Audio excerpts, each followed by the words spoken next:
Dexy, I know you're gonna kill this shit.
Yo, Go people, on. what you telling me? Back again for another Go fight. on. Oh, it's been a minute. What you telling me?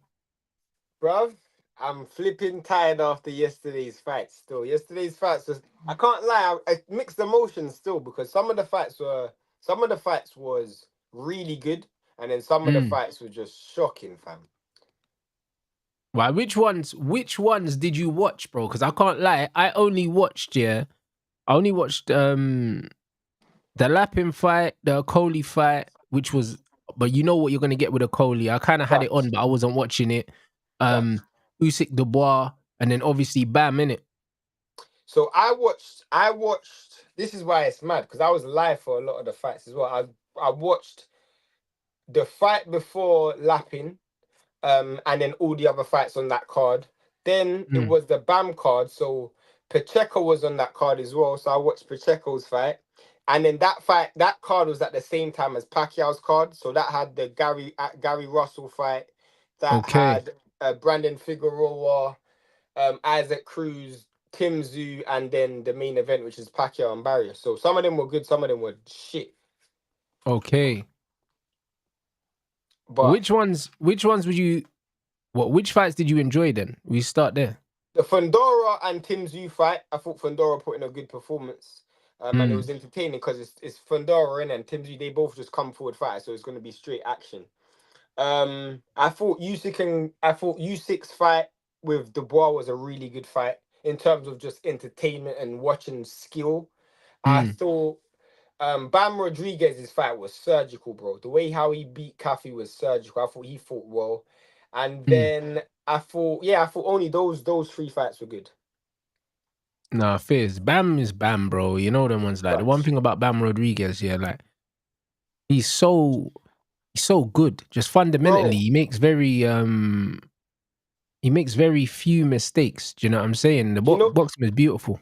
Do you know what why I'm he's saying? so cold? Like, he's so cold because he defies all laws of nature, bro. All the laws of nature. The guy's 116. He stops, like, the better the opponent is, the better chance he's gonna stop you. Do you know what I'm saying? So Cafu was supposed to be a unification. Bro, he stopped Cafu and he pretty much, like, they always say in boxing and Rants, you've heard this many times. If a guy doesn't want to get stopped, it's hard for you to stop him. If he does, if he's coming not to fight and he's just fighting defensively, it's going to be hard for you to stop him. He fought Cafu yesterday. That guy pretty much ran the whole fight, and it's he fought like a journeyman, bro. He looked like he was just in there to survive. Literally, but he still found a way to stop him. So when you hear these Canelo fans saying, "Oh, if a man don't want to get stopped and he runs, you can't stop him," it's a lie, bro. You can. You just have to be good enough. This is a guy who's 118. Do you know what I'm saying? You're super middleweight, bro. He's not even supposed to be carrying power like that. But if you're good enough and you can put your punches together, you can stop anyone, bro. No, 100%. Like, nah, man. He put on a beautiful performance. The hook that he caught him with scrambled him. So sweet, bro. So sweet. And that fight, that shot was there the whole fight as well. The shot was there the whole fight. I hear it. Do you know what I'm saying? So now it was a great performance from Bam. Big up everyone in the chat that's just come over from the vlog. We'll talk about that a bit later. But yeah, bro. Let's talk about let's start with yesterday and then we'll work our way backwards to obviously Shakur and them. Do you know what I'm saying? Usyk, brother. The boy quit, innit? Like, let's not play games. So? He quit, bro. Brother, you know what it is? I tell man already, yeah. He's definitely on the spectrum. You know what it is, yeah? You know, as fighters, yeah, when you get hit, yeah, like the poker face, bro. Like, man have a poker face and it comes with reading the room and social communication, bro. He don't have no poker face. You can see when he don't want to be there no more. You know where it is, yeah, and certain people quit out of pain or like they're just. I feel like he's quit, like, you know, when a certain man's in a test and he hasn't done his revision and the only answer he knows to the quiz is his name. He's like, bro, what else am I supposed to do, bruv? I'm not gonna fill out no more answers because genuinely, and I said this in the build up to the fight, I said Usyk's gonna make him use the one muscle that he doesn't have, and that's his brain, bro. That's the one muscle he don't have, and that's the one Usyk's gonna force him to use.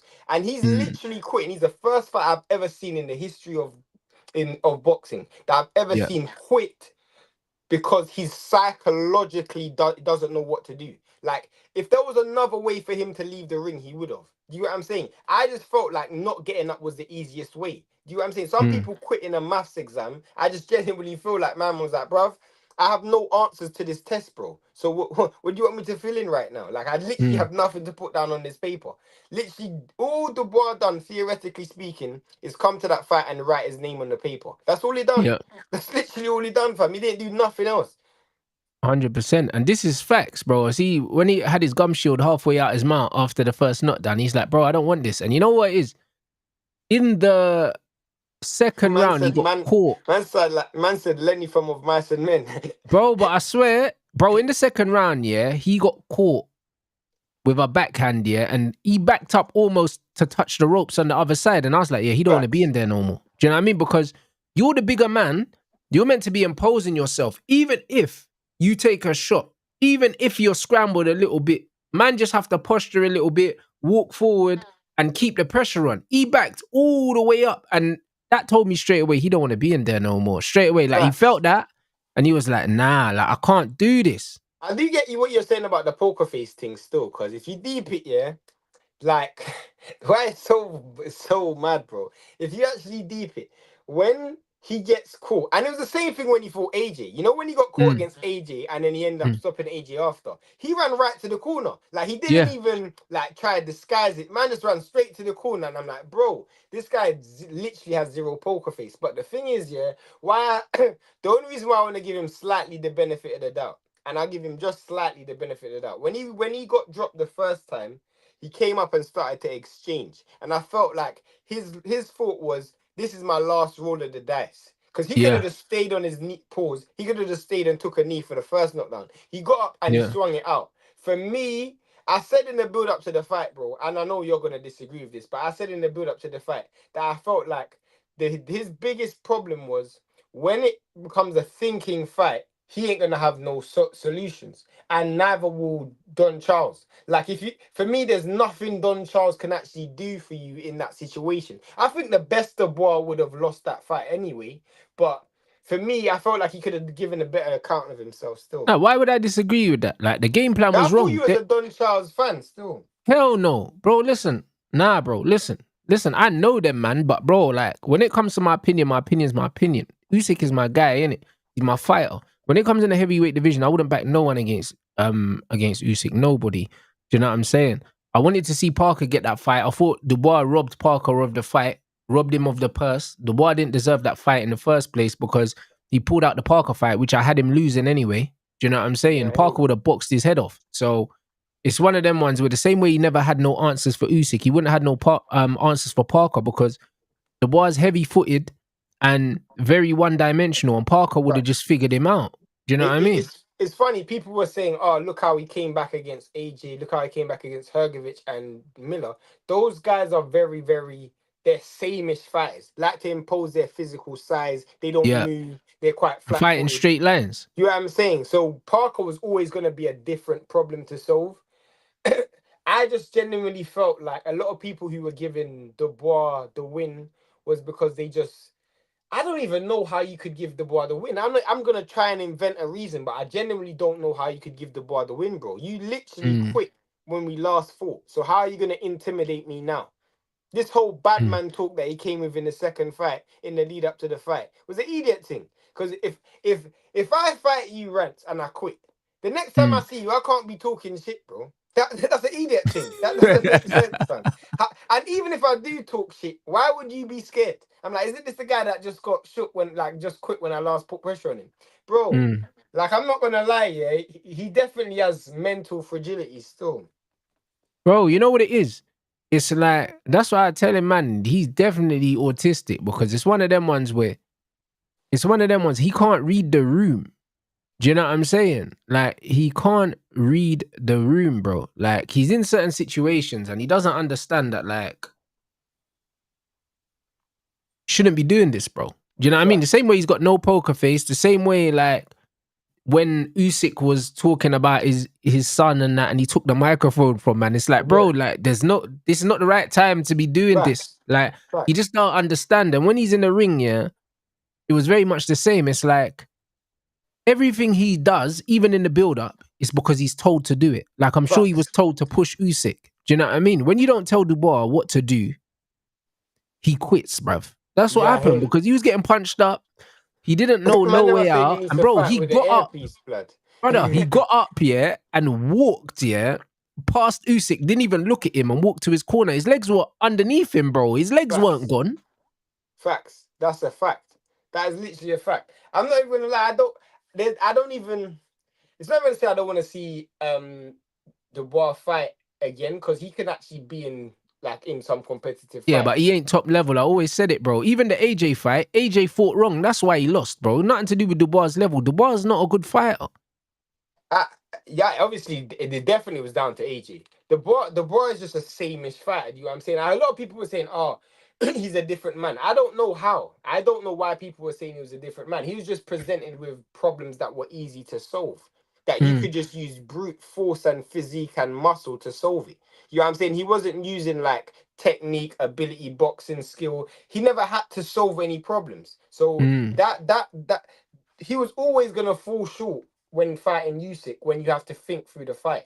His best bet was hoping he could land big punch. But the worst thing is, yeah, Usyk came so aggressive, not even aggressive, so assertive, bro. Like, he literally baptized Dubois in there, bro. The way he Oh, dismantled Dubois, bro, I can't even lie. I felt sorry for Dubois at times in that ring, bro. I literally felt sorry for him I'll because he be was getting real. chatted. Like after what he done to Parker, I didn't feel sorry for him one bit. And usually I like him, but you know what it is, yeah? You could see the first round, Usyk was just downloading data, in it. Like Yeah, he was light on his feet, bouncing in and out, loads of feints, lead hand, circling the lead hand, just moving, and he was just starting to time him. And then as soon as Usyk, yeah, stopped moving his feet in the second round, I said the boss finished now because right. he's seen everything he needs to see now. So he's not bouncing in and out no more. Now he's setting his feet, he's getting his head off the line, and he's throwing when he's throwing. And as soon as Facts. Usyk set his feet, I was like, yeah, this is not gonna end well, bro. Do you know what I'm saying? Because the boy only had one way he was gonna win, yeah, and that was if in the first 4 rounds he could hurt him, bro. And he didn't even try and go to the body. The, Where's the the, game cra- plan? Nah, a lot of people were saying that he didn't try to go to the body, but I think Usyk done a great job at negating that because he knew the body shot was gonna come. So the shot that Usyk kept throwing was the straight left, and he would lead with that. So every time because the bar is so mechanical, so Mm, for him to throw a body shot, he has to drop his body and then throw. You know what I'm saying? He mm. doesn't actually do it in one full motion. So because of that, if I keep throwing this the back and left, it doesn't actually allow you to drop your knees because you actually dip into my punch. And I feel Yeah. like what the bar realized early is I don't want to get caught in an exchange where I'm trading a body shot for a headshot. That's what, like, you know, when Usyk fought Fury, he threw a lot of body shots, specifically the jab with a body shot. In Mm. this fight, Usyk threw a lot of headshots, and I'm like, bro, do I really want to be caught in an exchange where you're throwing a body shot and I'm throwing a headshot? Like mechanically, you're gonna come off Yeah, second but he best. can still throw. He can still throw a straight to the body, though. Do you know what I mean? He could even throw it to the chest, bro. He shouldn't have been headhunting I at don't, all. bro. I don't think he. I don't think he can. I genuinely don't think he can. Other than that lucky punch he threw against Usyk in the first fight, yeah, I don't know Dubois to be a mechanically correct fighter when throwing body shots. Like even when Mm. he fought Miller, he just throws so much head punches that you can train in a camp to throw body shots, but at the end of the day, what's natural to you, you can't go against, and you're gonna revert back to type. I don't remember ever seeing a Dubois compilation of body shots. Other than that lucky one he landed against Usyk, I don't know him mechanically to be able to.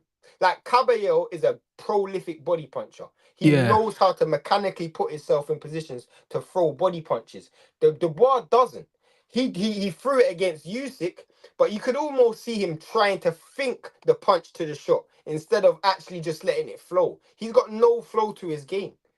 No, 100%, bro. But this is why, like, but there's different ways to take the wind out of fighters, isn't it? Like, I'm a big fan of Usyk, so I know how he fights. Do you know what I'm saying? I know how he fights to a T.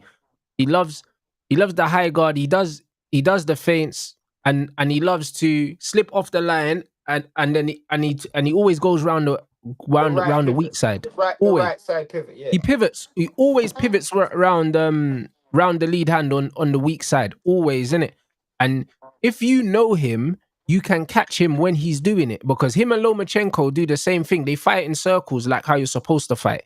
Do you know what facts. I'm saying? And they circle, and they will always circle that way 9 times out of 10. So Do you remember? You would remember. Do you remember in the first 5 rounds against? And I don't know why. I know you don't know to talk about this guy, but in the first 5 rounds of Haney versus Loma, or even forget Haney versus Loma, Salido versus Loma, where what Salido was doing was, and some people will say it was low, but when he was pivoting to that right hand side, yeah, what they were whip that doing was hook. digging that body shot Yeah, across their body. So if whip you're it. gonna Yeah, go on this side of me, I'm gonna punch that body shot across my body. And what they yeah, also done was throw a wide left hook to center them. yeah. Throw it So wide. throw the wide left hook to center them. The bar shots are so straight that it allows him to go on either side of the shot. So Yeah. instantly, someone like Usyk who likes to play on either side of the line, he's laughing because Mm. bro, once you throw that lead hand, your whole entire body's gonna get open up because bro, there's so much shots that I can throw. And Dubois' biggest problem, outside of the fact that he doesn't have head movement, is he probably takes about 50 years to bring his hands back to his chin. Yeah. After he throws a shot, I feel like he literally has to think, okay, I've thrown, now I have to bring my hand back. Like there is Yeah. no mechanics to say, cool, bring it back. There's none of that. He just goes throws, and then it takes him so long. There is no way, Rants. Go watch that knockout again. There's no way an orthodox fighter and a southpaw is trading left hooks, and the southpaw whose left hook is further away is landing before you even throw yours. That's stupid. Mechanically, that shouldn't. Even though he's faster than you, your left hook was way off, bro. It was when he literally finally knocked him out. How is his shot reaching before yours? Mechanically, your hands are in the wrong place, bro. But there was a million things wrong with that, because the thing is, yeah, it's also how he's being coached, because it's like there's no way that you should finish a combination, yeah, with a straight right hand, yeah, without some sort of defensive movement after it. It's crazy. It's crazy. You've got to slip, you got to weave, or You got to fall in and try and like my coach smother always apart. has me finishing on the lead hand every time. So it takes you back anyway. So after the right hand, there should have been some sort of left hook, or there should have been another jab. There should have been something. He just threw the right hand, and then, bro, man's chin was just out there in the air, and the hook was just coming, bro. I would rather him do a Okolie and throw the right hand and just fall in and hug. That's it. Facts. Like, literally. Bro, you got to roll one thing I out, was you got to surprised weave, with you got to Usyk. do something after that right hand. He just threw the right hand, missed the right hand, and his chin was just out there in the air, bro. One thing I would say, though, and this is a mad thing, I was surprised about Usyk's approach when he went for the finish. I've never seen Usyk disregard his opponent's power so Yeah, much. He jumped on him, you know. After the first knockdown, he just pounced immediately. He didn't wait. I've never seen Usyk do that ever again. Not even at cruiserweight. I've never seen him just this. And this is arguably supposed to be the biggest punch he's ever fought. Yeah. And after that fight, I thought to myself, is there other gears to Usyk that we've just not seen? And nobody's because he hasn't needed them. Push him to that. Do you know what I'm saying? Like, is there another gear to this guy that we just haven't seen him? Because you're not good enough to put him to that level, we don't actually know how good he actually is. Because I'm like, when he flicked the switch to go into gear 2 or gear 3 against Dubois, I'm like, bro, he went all out, but he could have probably, bro, he would have killed this dude, bro. Facts. 100%. It was a beautiful display, bro. Beautiful display from Usyk. I can't even cap. No, it was beautiful boxing, man. Everything about it, like it was a flawless boxing performance, man. Do you know what I mean? I really enjoyed it, fam. Do you know what I mean? So yeah, I had him beaten Dubois anyway. Do you know what I'm saying? The knockout. You haven't beaten by stoppage or points? No, I had him stopping him, but I just didn't think he was gonna knock him out like that. Do you know what I'm saying? I thought it'd have been one of them ones where he broke him down systematically. Facts. Do you know what I'm saying? But he just ripped him apart. Facts. And going into the fight, Usyk just did not look nervous at all. Like there was no worries or caution at all. He's like, bro, what I'm about to do, this guy's gonna be embarrassing. Do you think there's anyone that can beat Dubois? I mean, Usyk. No, bruv. I want him to retire, bro. Do you know what I'm saying? And it's one of them ones where the reason why I want him to retire is not because he's finished, because he's far from finished. I want him to retire because I can't live with the idea that someone will catch him on a bad day and beat him when they don't deserve to. You know that one? And this is what it is. But this is the double-edged sword, yeah, because I look at it, yeah, and I'm like, hold on. If I'm Usyk, yeah, I don't want to be sitting at home watching scrubs like Dubois and these man fighting and picking up money. That's my money. You know them, man? Because it's like, I'm not done yet. I'm not really done. I don't want to sit there and watch these guys and I'm thinking, yo, I'm better than these guys. I can do this. Yo, that's my 20 mil. You get it? That's the only thing. Like, he'll be sitting at home and he'll be thinking, yo, like, I've got a family to look after and man's just letting these men pick up my money because he's not done. But the problem is with fighting, you can feel good in camp, yeah, and then one day, bro, you just get in the ring and you're just old, blood. Facts. Father time's undefeated, bro. Father Time is undefeated, bro. That is a fact. You see people age overnight all the time, but I think with Usyk, yeah, it's one of those ones where I feel like it's more motivation. Like, what more is there for really me to achieve? Like, a lot of people were chatting shit. Oh, I lost to Dubois. Maybe it was a low blow. Maybe it wasn't a low blow. And all of that. Is that cool? I'm gonna fight this guy, brush this guy. Then I'm now thinking, like, what else is there left to do? I'm hearing say, man, them talk about Fury Usyk 3. I'm like, brother, you look drunk. Fury versus Usyk 3. Why would I want to watch that fight? Brother, the second fight, yeah, was way more emphatic than the first one. Why would I want to see that again? I actually thought the first fight was closer. Yeah, but that's what I said. I said it was more emphatic, the second one. He dispatched him. It was wide, the second one. Yeah. Facts. He beat the brakes off him. Do you know what I mean? That's why I don't want to see Benn Eubank as well, because it's like Eubank beat him clearly. So all that will happen in the rematch is Eubank's got the data now. Benn can't adapt. He'll take him out. He stops him in the next fight. Do you know what I'm saying? Man don't need to see that. 100%. I see it the same way as well. But man, like Conor Benn's on, I can't even say a victory lap. Man was just on a losing lap. Man just going. Bro, I've never seen a man lose a fight and do so much press, you know. This, bro. He's moving like he's got an album coming up. Literally, bro. The PR's mad. I can't even lie. My man is literally just going from platform to platform, marketing his loss. It's mad. He's done more interviews than Eubank, blood. I'm like, bro, what's going on? He has. I want to see the Shakur fight just because Shakur will beat him up, blood. You know what I mean? Bro, I don't want to see that fight. It's a money fight, though. It's a money fight. The reason I don't want to see that fight is because there is actually a world, yeah. There is actually a world where Conor Benn could beat Shakur Stevenson, bro. There's not, and not bro. Because of skill. He's just bigger, bro. He is just, bro. Shakur is 135, and I wouldn't even say he's a big 135. Conor Benn is literally fighting at 68. He's fighting a 68 fighter. So when he shrinks back down to 47, he's probably ballooning up to 150, 160, 155, 160 comfortably. That's what he's going to be ballooning up to.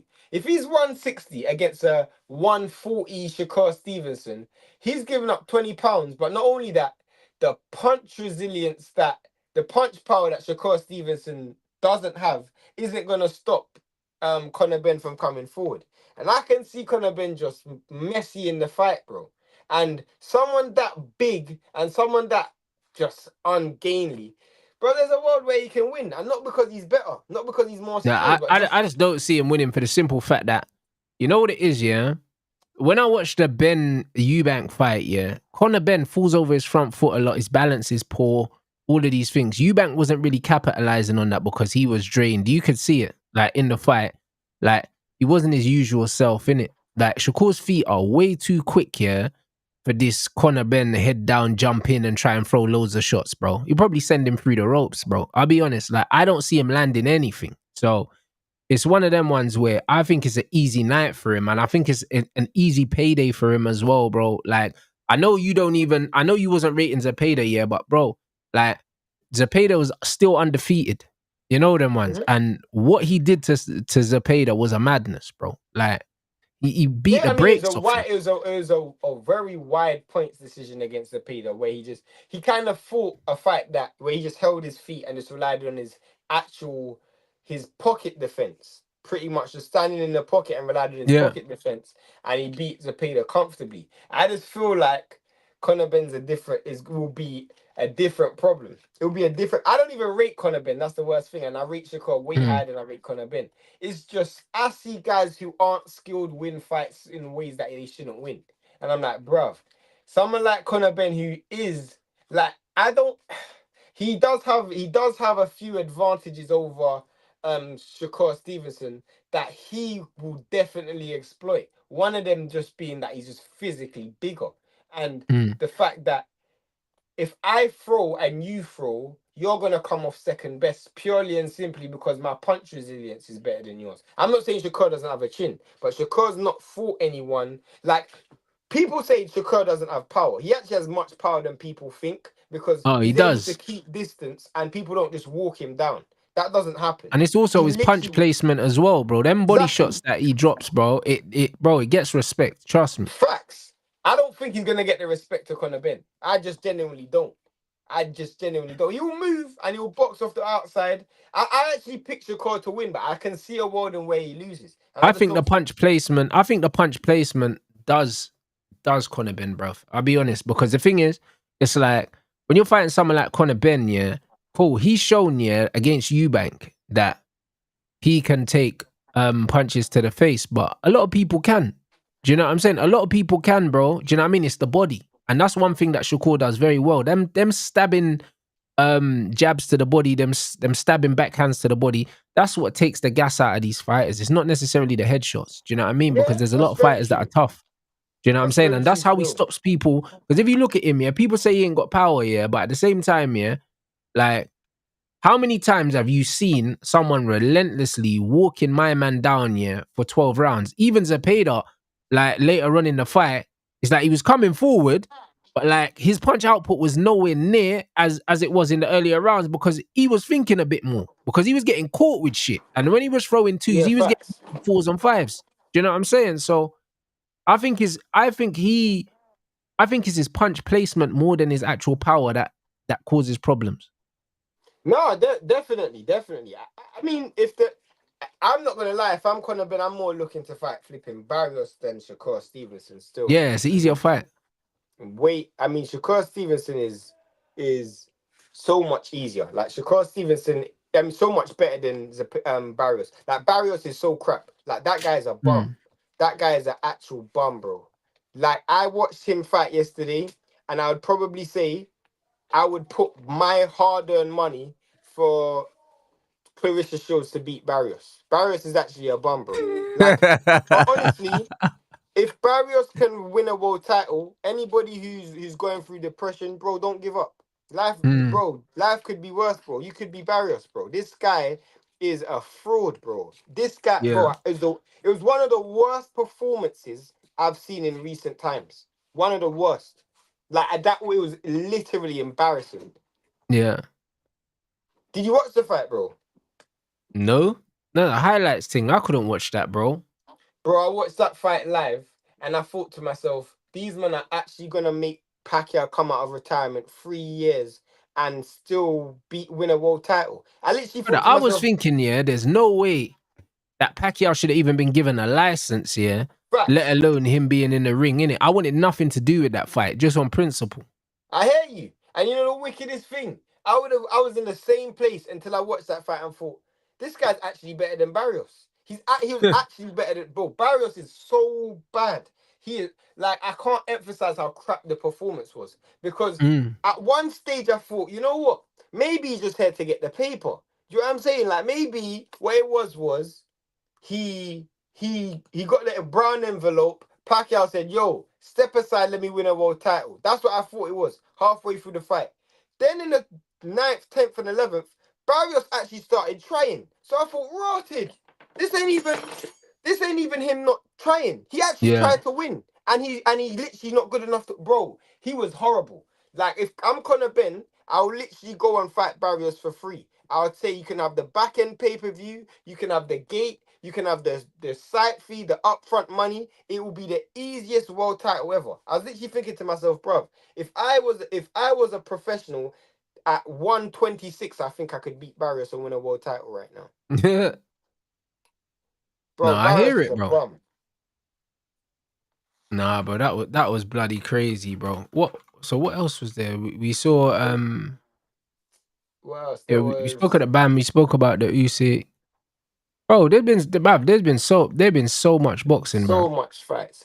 I mean, I didn't actually get to speak about this on our channel, so I actually don't mind speaking about it now. What do you think about the whole glove gate, rap gate thing? With what? Shiraz and Belanga. You not heard about it? Bro, I heard what Belanga was saying, but Belanga's chatting shit, man. You know what about that? Bro, listen, you came out with Fat Joe and Remy, man. You got smoked. You know that, man. I'm sorry to cut you off, but the ring walk, speaking of ring walks, what the hell was Daniel Dubois doing coming out to Candy, bro? Bro, I don't know. Brother, but this is what I'm saying. You know what's crazy, yeah? You know what's crazy with the Candy thing, yeah? You know when I knew he was going to lose, yeah? When I see my man, yeah, slipping, I'm like, you're not even listening to the music. Why did you pick that song? Your dad picked that. You know what I mean? Bro. That's not I'm like, making no bro, am I sense. in a, I'm just am like, I what are in a you doing? Jamaican wedding, fam? What is going on here, bro? But he Who came out to picked like 4 Candy? different songs, yeah, and then man decided to come out to Candy, bro, and then Usyk made him dance, bro. It's crazy. Literally, it's mad, fam. No, it was nasty, bro. Do you know what I'm saying? But when man came out with Fat Joe and Remy, yeah, I was like, you're not serious. Do you know what I'm saying? You're not serious at all. And the man's talking about hand wrappings. The reason why I wouldn't entertain it is because of who his coach is. You know them ones. If he wasn't with Andy Lee, yeah, then I'll say, you know what, cool, I might entertain some fuckeries just for banter, but them man there, you see that camp that he's with now, Joe Parker and them man there, bro. Them man are straight up guys. You know them ones. There's no Facts. fuckeries over And, there. and the Do you know what thing I'm is, saying? yeah, So I refuse to believe anything. I Do you don't know what I mean? understand why Anything of the people are. sort happened, bro. Like it doesn't make sense to me, innit? And the thing is, yeah, in the ring, yeah, if you feel like there's something wrong with his hands, yeah, say something when you're in there. Don't say something No, after. the reason why for me it just doesn't make sense because it's fans who's picked this up. It wasn't even him at to begin with. It was fans, and I'm like, Mm. bro. Our man then forgetting that he got dropped in the fight before Canelo, and then he got dropped against Canelo. And then people are like, oh, if Canelo couldn't do it, if Canelo couldn't stop him, how come Shiraz stopped him? What are you talking about, bro? Didn't Mm. Sriracha just stop Munguia, and Munguia went 12 rounds with Canelo, bro? Do you know what I'm saying? Like, bro, your wins have been aging horribly. Yeah, Flipping Canelo couldn't stop John Ryder, but then John Ryder got stopped in his next fight in the second round. At the end of the yeah, day, bro, this is the game. It's just the game, bro. This talk about I don't know if it's because he's Puerto Rican, and obviously Miguel Cotto was Puerto Rican, and Miguel Cotto famously had the hand wrap situation with Margarito that he's trying to reach for something. But this happens a lot in boxing, bro. When you think yeah. you're better than you are, and then you get humbled, you have to reach for something to make you feel like, nah, because your up is down and down is up right now. Your whole entire world's upside down. So for you, you need something to kind of restore it. And this fictitious reality, a lot of people do it, bro. I've seen it so many times. No, it's facts. You know what I'm saying? The man said Belanga literally dipped into Shiraz and let bro. Listen, Belanga fought horribly, bro. Like Facts. he went in there like he had no fucking idea why he was there, bro. Like I'll be honest, like I said it yesterday as well. Boxing is a game of chess, bro. That's what it is. It's about outthinking your opponent. It's not just about throwing punches. Them man went in there like they never had a game plan at all, bro. Do you know what I'm saying? None whatsoever. I, And I, I, Shiraz I, boxed well. I was picking Belanga all the way up until the face off. And Mm, what I saw in that face off was I genuinely feel like Belanga didn't know who he was fighting, bro. Like, I hear you watch Shiraz and what Shiraz done in his last fight and how he robbed the Damis. I hear you. But Shiraz, mm, bro, he had so much to prove. I genuinely felt like the moment you fought and the moment you applied pressure, it would be over. Once he realized that Shiraz, nah, bro, I'm not one of them guys, bro. I'm not one of them guys. I'm literally not one of them guys you knocked out in the first mm, round, like in your first 16 fights. I'm literally not one of them guys. The moment he felt an ounce of resistance, he was like, bro, I don't know what to do. Because the thing is, against Canelo, he was just happy to be in the ring. But he put in his mind that this fight was going to be an easy fight because this guy's British. The guy literally went on the Breakfast Club and was like, oh, bro, this guy's British. You know, when he comes over here, I'm like, bro, normally you're right. But sometimes, bro, some man ain't having it, bro. Like, some man, they're just not mm. having it. And he caught Shiraz at the worst time because Shiraz had so much to prove. Man, them were writing him off. He's like, cool, watch. Like, bro, I genuinely felt like Shiraz went into that fight with no expectations to succeed. Everybody thought he was gonna lose. So he's like, cool, watch when I fight this guy, you're gonna see. And that's why Yarde has a decent chance against Benavidez because nobody expects him to do anything. So because no one expects him to do anything, when I fight and I fight back, you're gonna realize, bro, you're looking past me or through me. But I'm like, cool. Everybody expects me to lose anyway. Yeah, Sometimes when you're expected to win, there's more pressure, bruv. Like when you expect me facts. to lose, cool. It's just a free hit. And bruv, Not trust even me, when sometimes, bruv. All the time, bro. Like when people expect you to win, like when you win, it's nothing, bro. Do you facts. know what I'm saying? And this is the reality. So the pressure's always on the favorite. Do you know what I'm saying? And certain man, yeah, being the underdogs are dangerous, bro. Facts. Dangerous, especially someone like Yarde that can punch, yeah? Him being an underdog is dangerous. The same with the Beterbiev fight as well, bro, because even Beterbiev said, nah, I don't want to fight that brother again. He said, nah. Yeah. He said, this player hit me harder than I've ever been hit. He said, no, thanks. I'm an old man, bro. Like, we'll keep it moving. Yeah, So, facts. Benavidez is someone that's not a known puncher. So, No, definitely not. that's The thing is, he's an accumulative, he stops people late, innit? It's his engine. now, I mean, he hasn't even really been stopping man them recently. Still, he's actually been going the distance a lot. But yeah, when he did stop, But he guys, it takes was more over late in the fight, should I say. yeah, He facts, takes over. His engine takes facts. over. He starts to pull away. His engine is amazing. His Yeah. engine is amazing, bro. Like this guy will work for 12 rounds. But the thing with this fight with the Yarde and Benavidez fight, why I'm like, cool, I give Yarde a chance, but the reason why I'm leaning towards Benavidez is purely and simply because when that fight goes into the second half of the fight, I can't see how Yarde wins. Because Agreed. Benavidez just goes through the gears and he starts to fight at a pace that and also I don't know how much of that killer instinct Yarde actually has left. Like when he fought Lyndon Arthur, I'm like, I was a bit disappointed with the lack of killing him. The Yarde that fought Lyndon Arthur the second time, that guy was bro. He came in there to go to work. I don't know where he's gonna be in this fight. I feel like what's gonna happen is in the first 5 rounds, Yarde's gonna have a lot of success. Benavidez makes a lot of mistakes, and he's easy to hit. And I've seen this guy. But do you get think that dropped success could end up in him dropping him, though? 1,000,000%. I mean, Yeah. Andrade hit him with some big punches, and Andrade is not a big puncher. Morrell dropped him in the fight. Do you know what I'm saying? He makes mistakes early on in fights, but I feel like Yarde will be satisfied with that. This version of Yarde will be happy to just, in my opinion, will be happy to just give a good account of himself. Because I don't see this killer no more, bro. The guy that used to be there looking to kill guys, I don't see it. Like, I don't know, bro. I could be wrong, but I don't see it. I hear it, but you never know, bro. One thing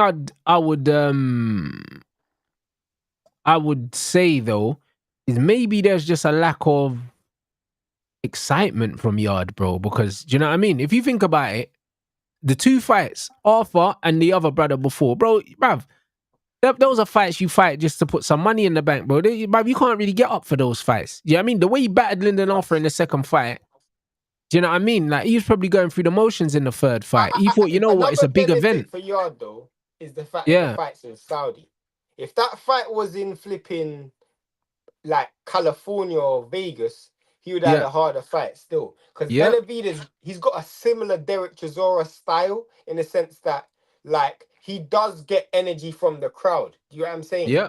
Them Saudi, I've watched boxing in Saudi, it's dead.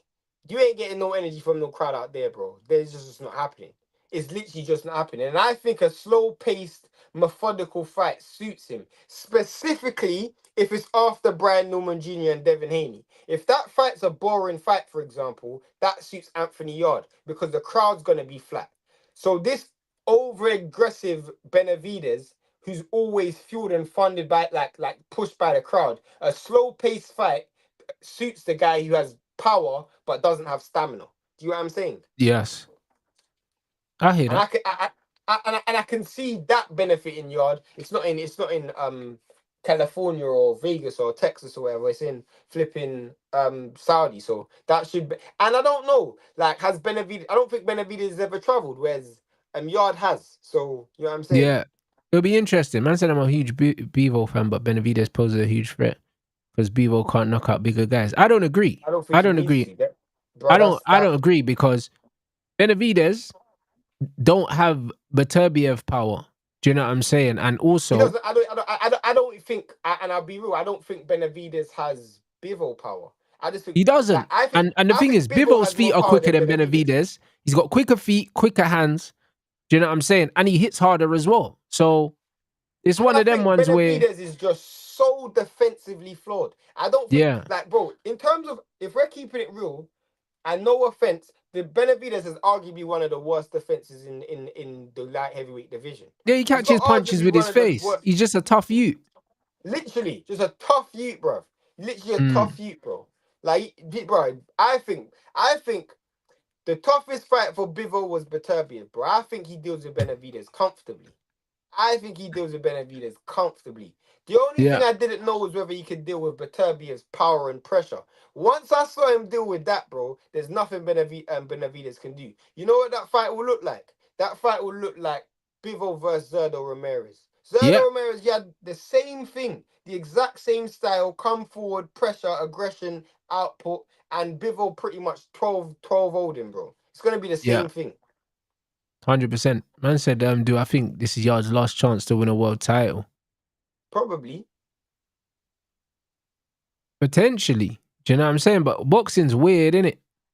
You know the ones? Boxing's weird, fam. Because it's one of them ones where belts get scattered all the time. You know them, and sometimes you just got to be in the right place at the right time and you can pick one up, bro. Look at Dubois. That's a fact. Look at Dubois. That is Especially in this still. era now. It's like they don't want man to be undisputed for too long. They're scattering them belts. So yeah, man, you just never know. I can see. It depends on where Yarde is after this fight, innit? Like, if Yarde doesn't give a good account of himself and he just loses, he might just think it's time to call it a day, or just be looking for domestic fights like him versus Boatsy, him versus Smith, instead of. I think that's the next step anyway. I think that's the next step after this, because if he doesn't win at world level, that would be 3 times he stepped up to world level, just falling short. And then similar, remember, we got the Kell Brook and the Amir Khan fight late. It could be the same with Boatsy and Yarde, where we get the domestic fights late because, all right, cool, at world level, man can't really operate up there no more. Yeah, no, that could easily be the case. The thing is with Boatsy is, he for me is more of a waste, because coming through the Olympic setup, Team GB, turning pro, highly touted, and then you look at his career and you think, the fact that you've never even fought for a world title, and like, you've had so many fights, people around you, people like Craig Richards have fought for a world title, and you ain't even fought for one. Richards fought Bivol. Yeah, Lyndon Arthur fought Bivol. Do you know what I'm saying? Yep, as well. Yeah. Yarde fought Beterbiev, and I'm like, you And ain't Kovalev. fought none of these, man. You ain't fought nobody, bro. And it's like, you're gonna end your career with arguably less accolades than people that are better than you. That you're better than, sorry. You Yeah, know what on I'm saying? paper, you're more accomplished as a boxer than them because you're an Olympian. Facts. And you've gone on to do nothing for whatever reason that may be. I can't say Craig Richards underachieved in his career because he fought for a world title. I can't say Lyndon Arthur underachieved because he fought for a world title. I can't even say Yarde underachieved because he fought for a world title twice and he gave it a good account of himself, and it was just a golden era of light heavyweight boxing. But I can say Boatsy underachieved because he didn't even win. He didn't even get to fight at world level. You didn't even get the opportunity to fight at world level, bro. You lost to Callum Smith. Facts. And that was not the time to lose. Yeah. That was not the time to lose. Yarde's first loss was against Kovalev, right? Yeah, Kovalev. But that's what I mean. When you're losing at domestic level, yeah, at British level, it's kind of nasty. You know them ones, like before you've even had your world title. That's crazy. You know them way there. That's actually crazy. When I think of the British fighters that went to fight at world level, none of these men were losing domestic fights before then. You can't, bro. It's peak. Literally, it's just that rule. Like, you can't just skip a class. Do you know what I'm saying? Like, you can't go from 5 + 5 to all of a sudden E = MC squared. That, like, bro, there's a long process between that. And I'm like, you're gonna fight Callum Smith and then go into a Bivol or Beterbiev. It just doesn't make sense to me. But to be honest with you, yeah, for the next maybe 4 years, it depends on what Bivol does. The benefit that they have is I can see that light heavyweight division changing hands. A lot of people changing hands. I can see that happening because there isn't any outstanding fighters at light heavyweight. Like, not even Benavidez, Moreau. None of these men are outstanding. Do you know what I'm saying? That next crop coming through, they're all quite, you know what I'm saying? Like, meh. Like, even Benavidez, he's a good fighter. He's a top fighter, but he's not an outstanding fighter. He's still a mad flawed Nah, fighter. he's So not, bro. When you look at him technically, that's why I've never really rated Benavidez, because it's like, when I look at him, like, just as a pure boxer, nothing else, yeah, there's so many holes in his game, yeah. It's like, if he comes up around the right person, he looks bang average. Do you know what I'm saying? But he has the pressure and also like the physicality, the physical size that the guys that he's fought. He's never really fought anyone his size or anyone that hits hard. Do you know what I'm saying? So yeah, facts. it would be interesting to see. It'd be very, very interesting Yeah, to see no, how he copes in this will be those the hardest situations. person that he's been in the ring with. I mean, he was in the ring with Morel, who hits hard, but Morel dropped him in it. So I Yeah, guess in Yard's case, he definitely knows that he's got the power to cause Benavidez trouble. Plus, Benavidez has the defensive mistakes that you can exploit. But I just feel like if you don't get him out of there, that second half of that fight, blood, it's gonna be a tough night, bruv. Because this guy throws 7-8 punch combinations and he's gonna have you weaving and like it's gonna be a tough fight still. no, I hear it. Do you know what I'm saying? Man said I think Bivol clear of every. I think so as well. I think in terms of the pure art of hitting and not getting hit, yeah, he's right up there with the pound for pound best, bruv. He's a monster. Facts. You know what I'm saying? He's an absolute monster. I could make the argument that Bivol has the best resume in boxing. I can make the argument. Because in my opinion, yeah, if you look at who he beat, like as much as I rate Usyk, I look at who he's beat, and a lot of those Yeah. men were already flawed. Like, I didn't rate Fury that much. He's a good fighter, he's a good heavyweight, but I didn't rate Fury that much. I didn't rate AJ that much, and I definitely didn't rate Dubois. So Yeah. I give him so much credit for what he done at cruiserweight, but I give him credit for what he done at heavyweight.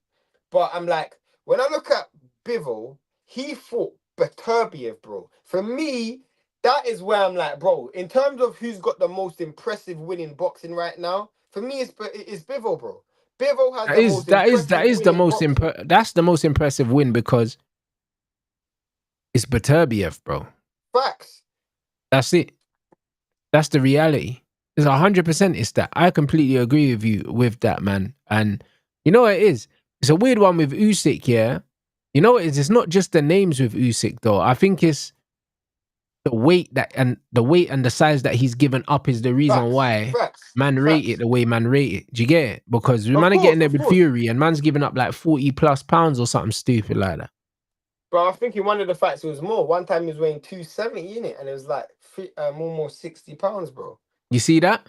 So this is what I think it is, innit? Like, but in terms of skill level, do you know what I'm saying? Like the skill level between Dubois and Joshua to Usyk, yeah, is, bro, it's night and day, bruv.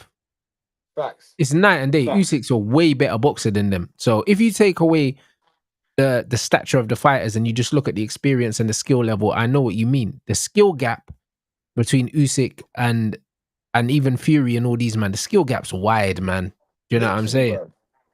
100. Like the Beterbiev fight was way more balanced with Bivol, because they're both extremely highly skilled fighters in their own right, just very different styles.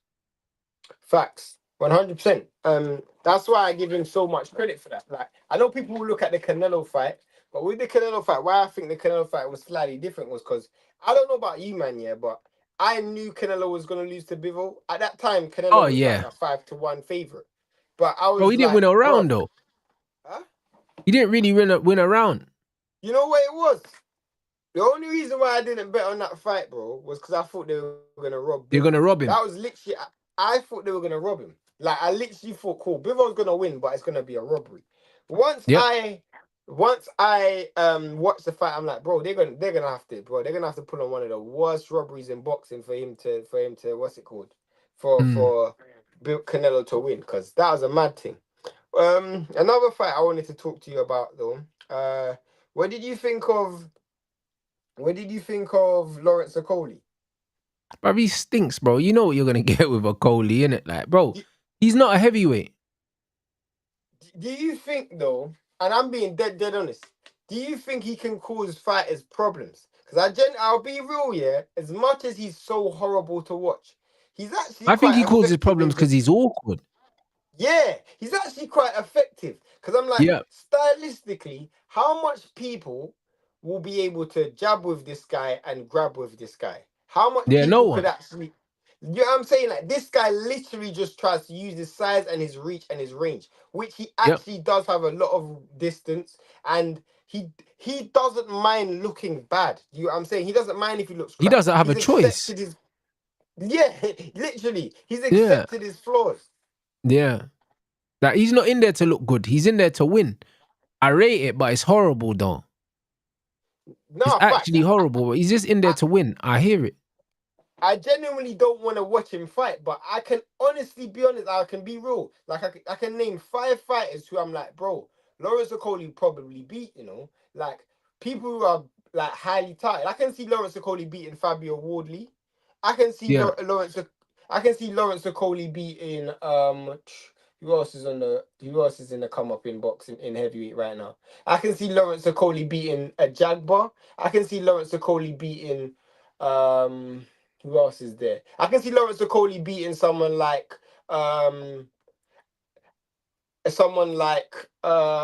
what's that guy he just fought on the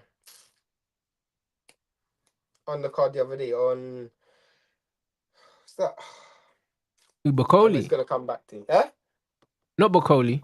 No, I can see him beating Bacoli, but I wasn't gonna say Bacoli. Oh. But yeah, I can see Okolie beating a lot of guys at heavyweight Yeah, right because it's now. awkward, isn't it? Styles make fights. Facts, facts. The only people who I think who beats him like comprehensively comfortably is Caballo. And Caballo Mm. will beat because Caballo up close actually throws punches. He Yeah, doesn't yeah, yeah. actually look to hold. So he's throwing punches. He's gonna force you to not be up close. Do you know what I'm saying? Right. He's not gonna want you to be up close. So for me, I can't lie. Caballo will cause him mad problems. But a lot of Mm. guys I can see him winning still. Like I even even I was gonna say David Adderley. My bad, David Adderley. I can see him beating someone like David Yeah, I think Adderley. he can beat Adelaide. The only person who the only bro, if I'm keeping it real, he might even be able to beat AJ, bro. Because I don't even know where AJ's at right now. Like I I see. I wouldn't genuinely, go that far, bro. bro. I'm not gonna lie, yeah. I don't know where AJ's at right now, innit? Psychologically. If AJ's on his game, he should win because his overall athleticism and output should beat someone like Lawrence I just Okolie. think that Okolie don't possess the power that AJ possesses, and I think if they both fight behind their lead hand, I think AJ's just got more power, man. Like Okolie, The the there's no the issue that variation in Okolie's punches, bro. He just throws straight punches. At least Joshua hooks and he throws uppercuts. Like Okolie just throws straight punches, bro. nah, I hear you, but I do feel like Okolie's ability to one weather the storm and not get caught with shots, but two, Mm. just make a fight ugly. I don't know if Joshua likes an ugly fight, bro. I don't think I've ever seen Joshua in a really ugly fight. Do you know what I'm saying? Whereas Okolie Mm. don't mind it. Okolie genuinely don't mind it, fam. Like he's in there just trying to bore you to death. Like he don't mind if the first 5 rounds the only punches were thrown was jabs. Mm. Yeah, he doesn't. Bro, you say Dave Allen will beat Lawrence Okolie, bro. I don't think so, bro. I don't see how Dave Allen will get past the jab. That's a fight I wouldn't mind seeing, though. Him versus Dave Allen. Why not? After Bro. what he done to Fisher, bro. But bro, I don't want to see a Coley fighting anyone, bro. I'd rather see Dave Allen fight someone like David Adelaide, bro. Mm. That's another fight I definitely would want to see Fraser Clark versus Coley. That would be boring, bro. Yeah, nah, Jesus I hear it. Christ. But Fraser Clark's another one. I swear he's an Olympian, yeah. He went pro and he Yeah. ain't done nothing. No, but to be fair, yeah, he's the worst of the Olympians because he was in the Olympics when he was in the Team GB when AJ was there. He was in Team GB when Joe Joyce was there. He was in Team GB when like Lawrence Okolie, all of them man were there, and he Mm. was the last crop to come through. And he's as old as all of them, man. So he was just getting beaten up by bare these man in the amateurs, and he waited Yeah. until these guys turned pro before he got to make it to the Olympic setup. Guy, Yeah. that guy's not levels, bro. So I'm saying, man said Fraser Clark and TKV ordered. Bro, to be honest, I'm not gonna watch that fight. I'll be real.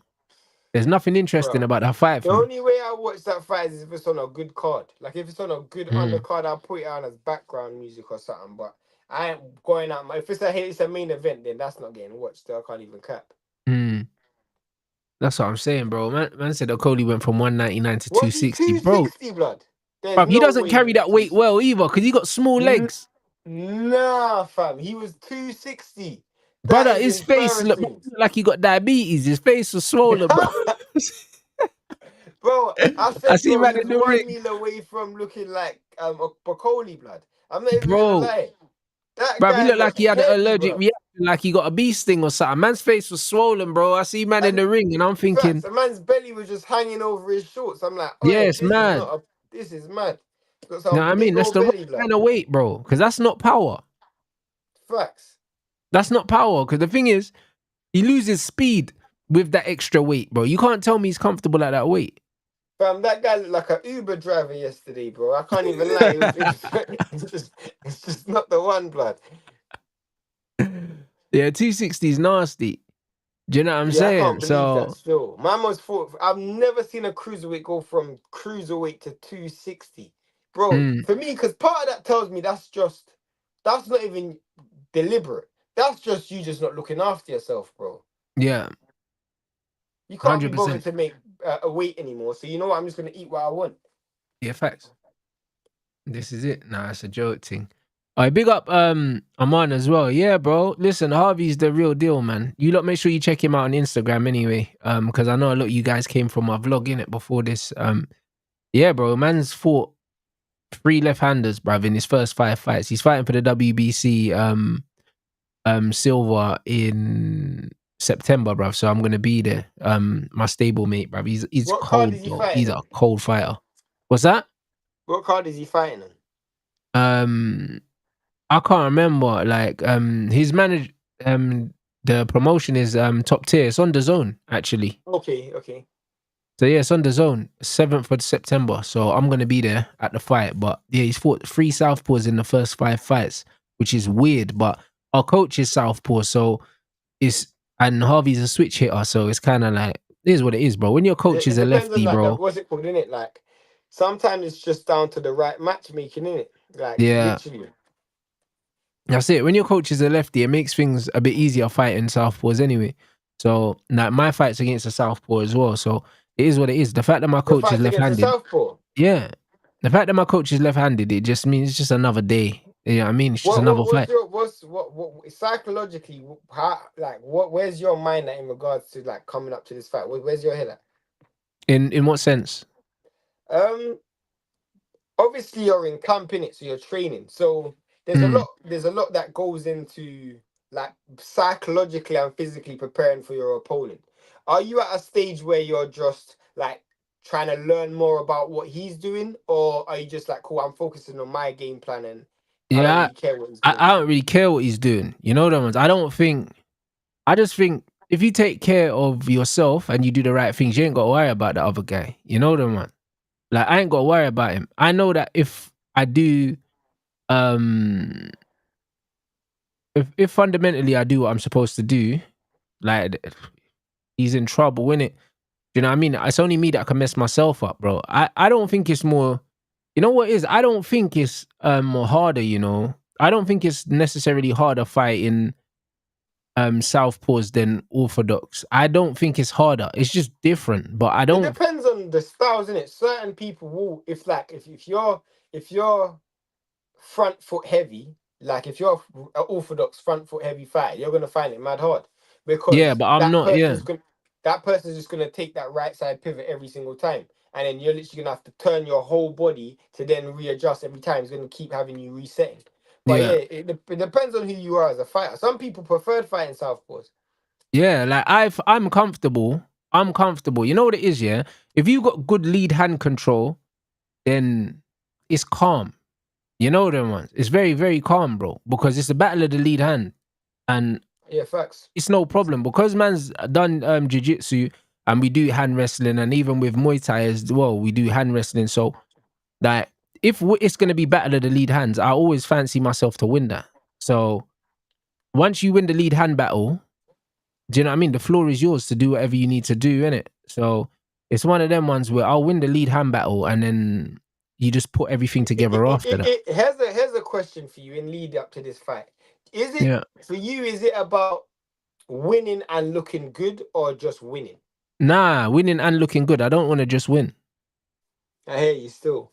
Do you know what I'm saying? Like, I want to win and look good, but you know what? Like, I believe like because of how my coach coaches me, yeah, and because of the way I fight anyway, I don't think I could win and not look good. You know them ones, because I'm not a ugly fighter. Like, you know them. You know, certain man will just walk forward, head down, and swing and boom, boom, boom. I don't fight like that.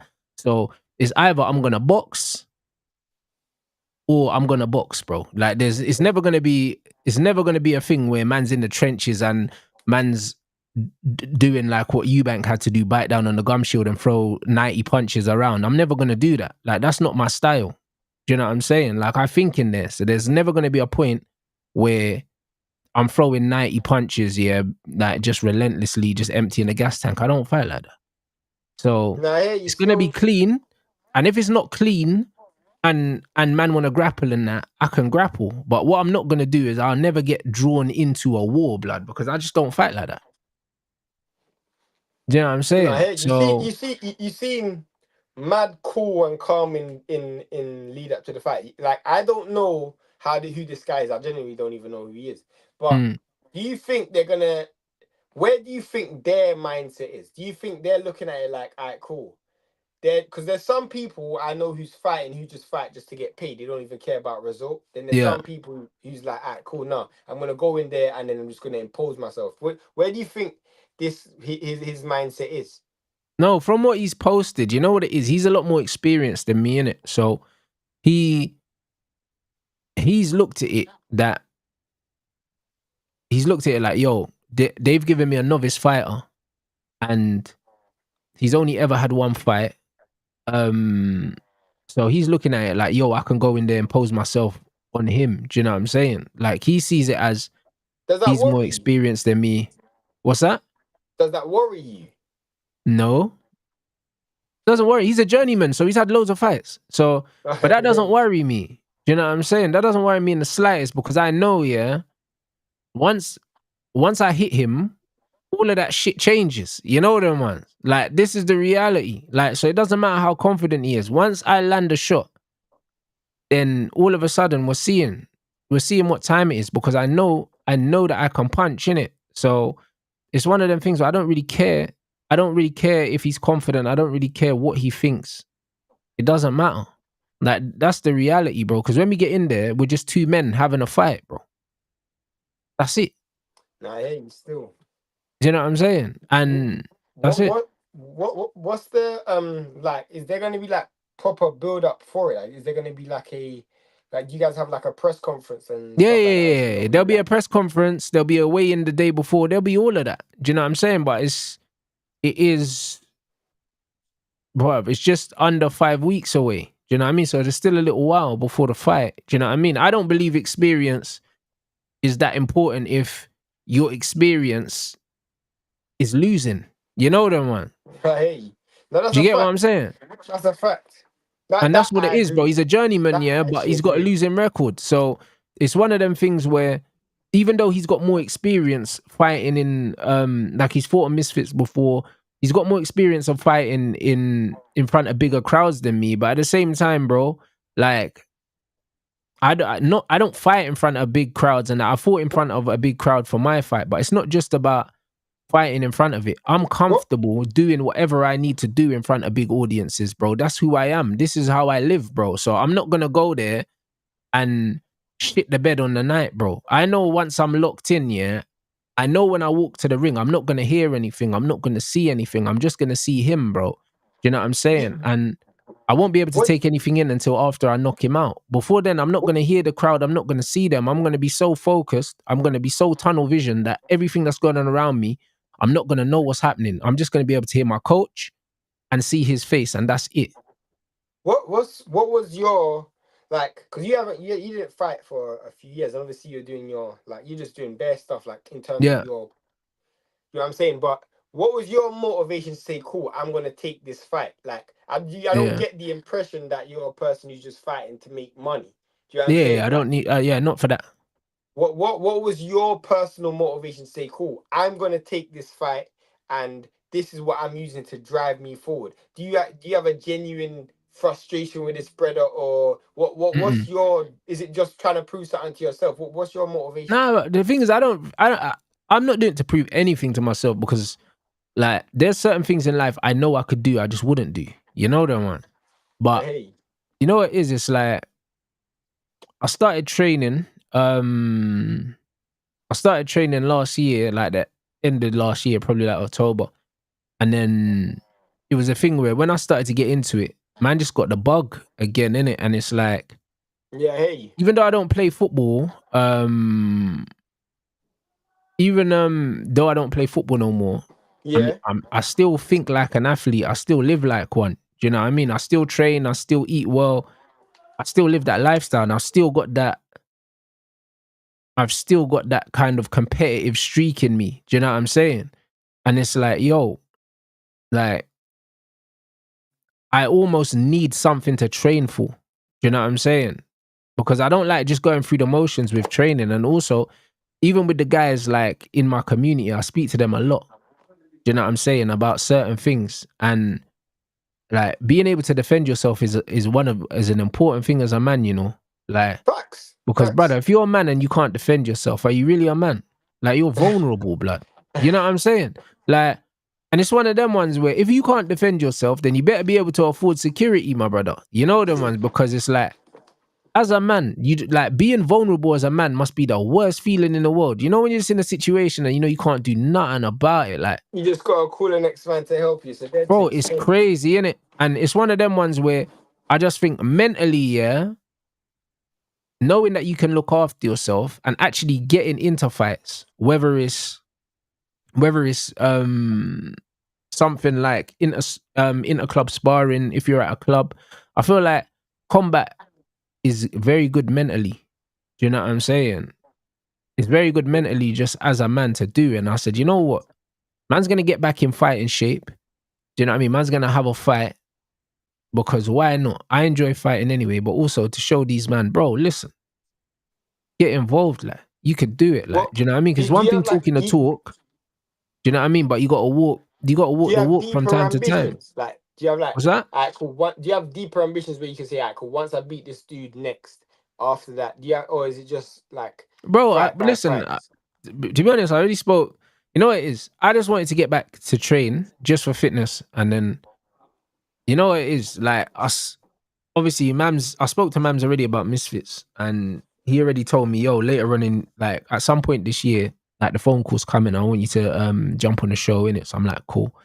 And it's one of them ones. I'll be honest, like I've been in the gym, like I was training with Vidal on Friday, and obviously he's trained guys in the influencer scene, and he's just like, yeah, bro, like you can fight in it. Do you know what I'm saying? Like you can fight. Like you can actually do something here if you want to do something. So I'm like, I hear it. Do you know what I mean? It's one of them ones I see a lot of these guys fighting, and it's like, cool. If it's the right opponent, it's the right situation, and it excites me, then I'll do it, innit? Do you know what I mean? Because I believe I beat a lot of these guys. Do you know what I'm saying? Right, still. And this is what it is. I believe I beat a lot of them. And it's something that I enjoy doing. And having a reason to train is amazing, bro. Like, even the fact that like I've got a nutritionist now, do you know what I'm saying? And the way I'm losing weight and I'm seeing my body change and stuff like that. And the thing is, I could do it myself, but it's a lot easier to do it when I know I'm doing it for something. You know, them ones like vanity's not enough to keep To me motivate you like to this. keep doing what you're doing. Yeah. Yeah, vanity's not enough for me, bro. These man know, bro. I'll go 6 months without getting a haircut. I don't give a shit. You know what I mean? So Hey, still. yeah, so vanity's not enough to keep me in this kind of shape that I'm in right now. Like I have to be in this shape for a reason. And right now I'm in really good shape. And by the time the fight comes, I'm gonna be in even better shape, and it's because I'm training for something. Do you know what I'm saying? So it's one of them ones. Yeah, I'll be fighting influencers. I don't need to fight ex-pros or any of these guys. Like the guy I'm fighting is fighting on the influencer scene, yeah, but he's got a pro box rec and stuff like that. But I don't care about all that. Like he's an influencer, innit? So that's the reason why I'm fighting him. Like even when they asked me about fighting, I said, find me the guy with the biggest following, bro. Do you know what I mean? He's got a massive following. So like it just made sense. What's this guy's name? Ziggy Johnson, bro. Like he's got like 600K on Instagram. Right. Yeah. This is good, bro. It's mad. He's got like 600K on Instagram. So I was like, as soon as I saw his Instagram following, I said, yeah, I'll take the fight. You know what why I'm saying? You know why this influencer thing is actually cold? And I actually think why like from an influencer perspective, why it's cold. Because someone like you, yeah, who you make money, and this is your business, isn't it? Like you're running a business in terms of your social presence. So a man like that, to slap up a man that's got 600,000 subscribers, you just put yourself in front of a whole new demographic. You know what I'm saying? And I'm like, all right, cool, there's one thing fighting, but from a publicity PR perspective, like what other better advertisement could there be?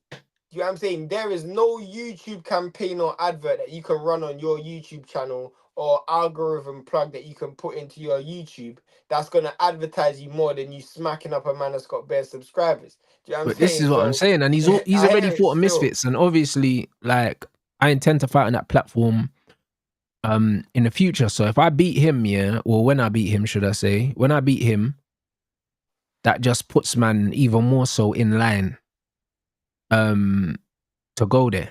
You get what I'm saying? And there's a couple other men that fought Misfits that are going to be on my undercard. So it's going to be a show that a lot of people have got eyes on. So yeah, man, like it's good, bro. Do you know what I'm saying? It's good, innit? Like it's I'm up for the fight. I'm enjoying the training right now. I'm enjoying making the content. Are you at the stage where you know where some people reach a stage in camp where they're like, you know what, like I'm frustrated, I've been broken down, like, and I just can't wait for the fight. Like you almost get irritable. You normally see that like in the last couple of weeks. Have you reached that stage yet, or you're kind I'm super relaxed, bro. You know the reason why I'm super relaxed? Yeah, it's like I'm winning the fight, innit? I know I'm winning the fight because it's one of them ones where it's like, what is it? Which book was it? I think it's The Art of War. Do you know what I mean? Yeah. And just know your enemy and know yourself. I know myself, innit? So I know I'm winning the fight. So I'm not gonna get irritable. I'm not gonna get anything, but I'm super relaxed, bro. Like I think 99% of fighting is mental, innit? And I'm mentally so relaxed. I know when I go in there, I'm just gonna hurt this guy, bro, because I'm so chilled, bro. Like it's even funny because like I've had coaches say to me before, almost like, you're mad. I'm almost a bit too relaxed sometimes in the ring, innit? Like it's kind of like, you know, certain men have to be like super, super twitchy and bro, like I'm very relaxed in there because I go into the ring understanding that I'm going to get hits, bruv. Do you know what I'm saying? Like that's a bot anyway, ignore that. But I go in there knowing that I'm gonna get hit at some point. So I'm not afraid of being hit. I think when you're afraid of being hit, you get hit more, bruv. You know them one? Facts. And it's one of them ones. So that I'm gonna be relaxed in there and I'll just react to whatever is in front of me. If there's an opportunity to get him out of there early doors, I'm getting him out of there early doors, bro. Do you know what I'm saying? And that's just what it is. I'm not really worried about him because I know that I'm putting in the work that I need to put in. Where would the fight be in terms of that, the actual location in it? Oh, the fight's in Cardiff. Bro, is my man from Cardiff? Nah, he's American, bro. Oh, swear. Yeah, he's coming over from America. Oh my days, raw. Was it hard to get tape on this guy? Nah, he fought a Misfits. I watched his fight, but he fought Nassim Hamid's son, so he never stood a chance. You know them? Yeah, I gotta go watch this dude still. Yeah, so it's one of them ones where it was one of them ones. It was just one of them ones, to be honest. That's what I'm saying. So nah, it's a mad thing, bro. You know what I'm saying? Bro, like, I mean, bruv, this has got to be my coach, blood, because only he speaks like this. What did You know he what I say? mean? But that ain't his name, though. Defensively responsible, busy, answer questions. That's my coach. That's got to be my coach. It's got to be my coach. It has to be. You know what I'm saying? So, I've never seen this guy fight, innit? So I can't even say, all right, cool, this is a problem that he's going to possess. I've never seen this guy fight. But the one thing I know about people who are defensively responsible, and if he's watched you fight and he's heard you speak, he probably knows what you're going to come with. He's probably going to just try and make this some but ugly, I don't think messy he's seen me fight because there's not really tape in it. And it's one of them ones where he hasn't seen you fight. No, but he might have seen clips or something like that. But to be honest, yeah, like clips don't really tell you, clips of someone on a bag or something like that don't really tell you much about how someone's going to fight. Do you know what I'm saying? Yeah, I hear you still. It doesn't really tell you because you know the amount of guys I've seen look really good on pads and stuff like that. And then I see them in the ring and they're fucking awful, bro. Facts. I mean, to be honest with you, I think that all comes down to your coach. Do you know what I'm saying? Like some coaches are amazing on the pads, so they can almost replicate the fight you're gonna have in the ring. There's some coaches who are shit on the pads, so they're gonna just build bad habits. Like I always say, one of the worst and most overrated guys on the pads is Shane McGuigan. There's a reason why none of his fighters have an inside game. Anyone who Shane McGuigan's ever trained, they don't have an inside game because he does terrible pad work. Do you know what I'm saying? And you look at someone like Shakur. Shakur can do good that does pads because his coach replicates what he's gonna get in the ring. Right.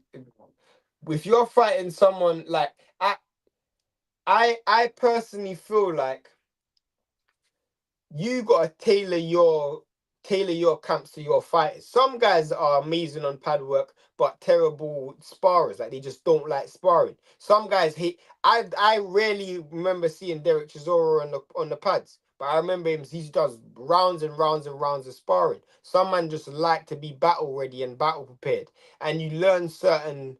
Because I see people in the comments asking how often do you spar, and I'm like, it depends, innit? Some fighters sparring doesn't benefit them. Some fighters sparring does. I don't feel like sparring benefits me much. I'll be honest, like I have never felt like that.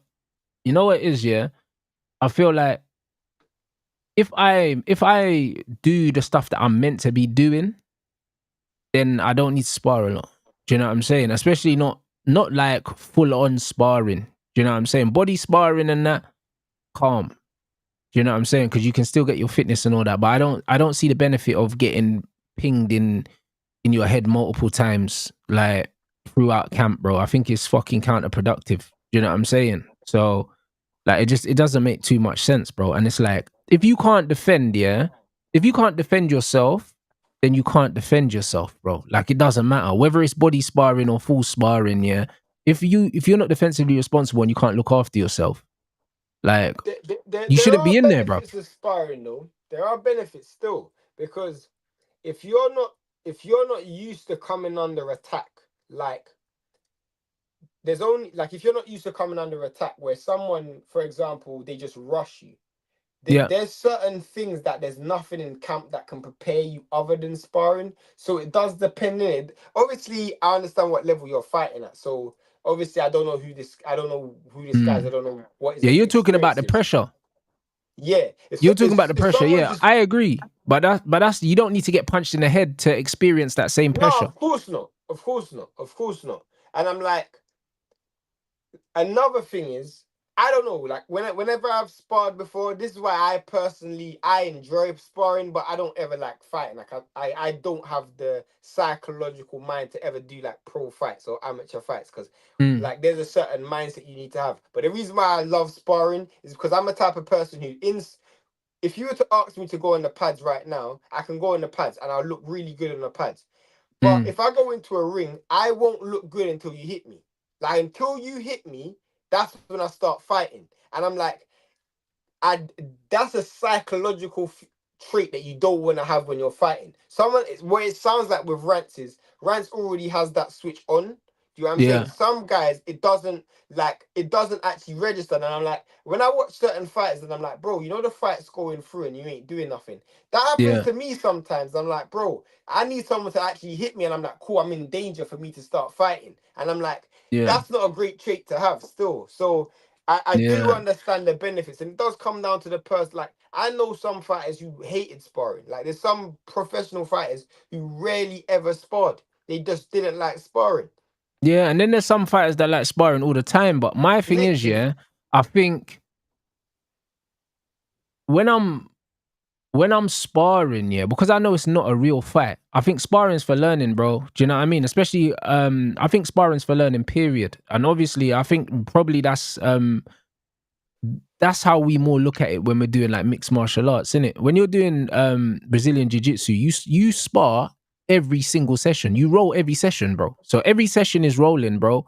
Like you learn different techniques and then you'll be rolling on the mat. So you're sparring every session, but we're not sparring to hurt each other. Do you know what I'm saying? And it's the same when you do like That's another thing as well, bro. Because it comes yeah, down to culture. I don't know where. I assume some of you, the people in your chat, are from different places in the world. In yeah. America, you're sparring from your 5, 6. So there's a certain culture and competitive nature to it. The In same in Eastern Mexico Europe, and that.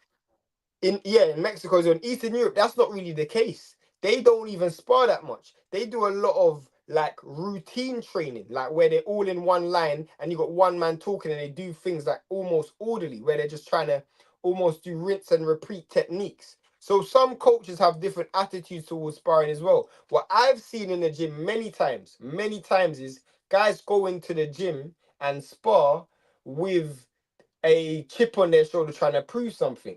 One of the Yeah. best sparrers this country's ever seen is David Price, but under the lights he couldn't fight. You know Yeah, what I'm but this is saying? the point. In sparring, yeah, when you've got headgear on and 16-ounce gloves, a lot of men are taking risks they're not going to take in real fights, bro. You know them ones. Facts. That's why when Okolie's saying, yeah, I bully man in sparring, yeah, because you can lie down on them and use your weight on them. But in a proper fight in 10-ounce gloves, as soon as Parker clipped you on the top of your head, you were gone.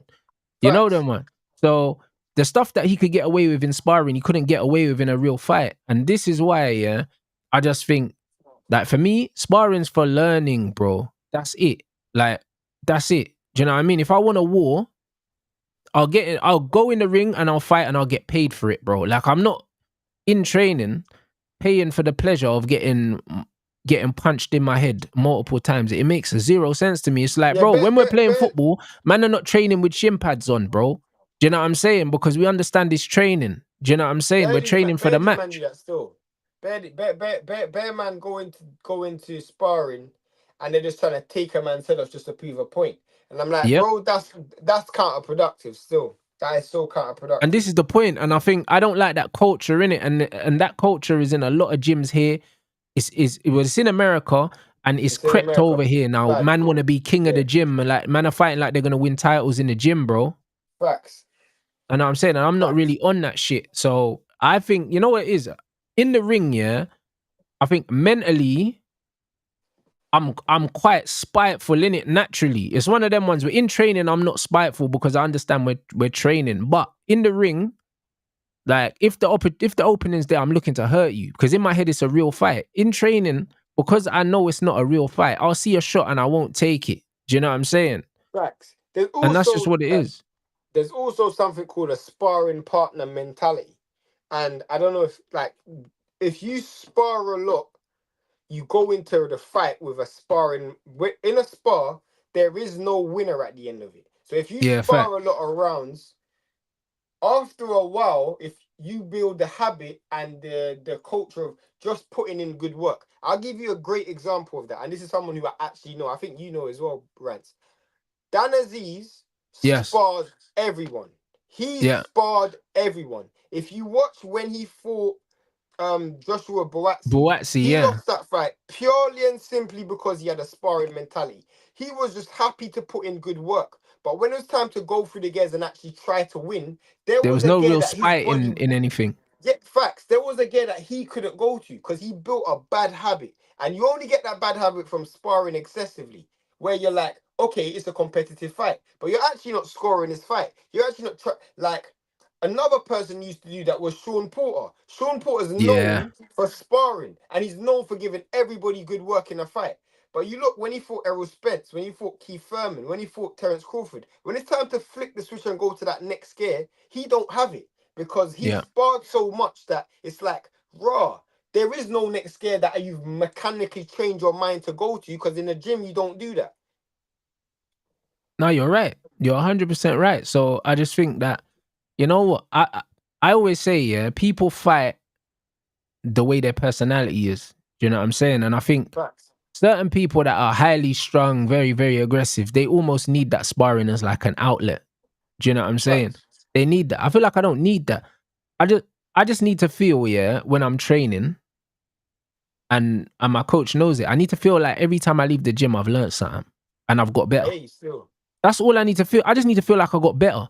Even if it was like 0.5%, bruv. I just need to feel like I've left, like I'm better now at this. I'm doing this now. I wasn't doing this before.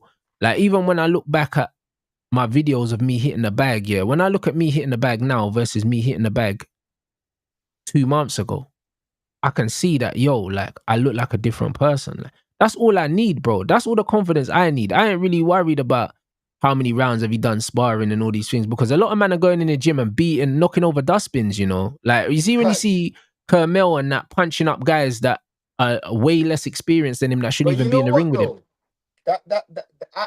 I see that as like a flipping people who have confident insufficiencies. You know, if you're Yeah, insufficient in your confidence, like when Wilder lost to Fury the first time, he had to go and fight, knock out bare man in the gym, so he can yeah. build that confidence for the rematch.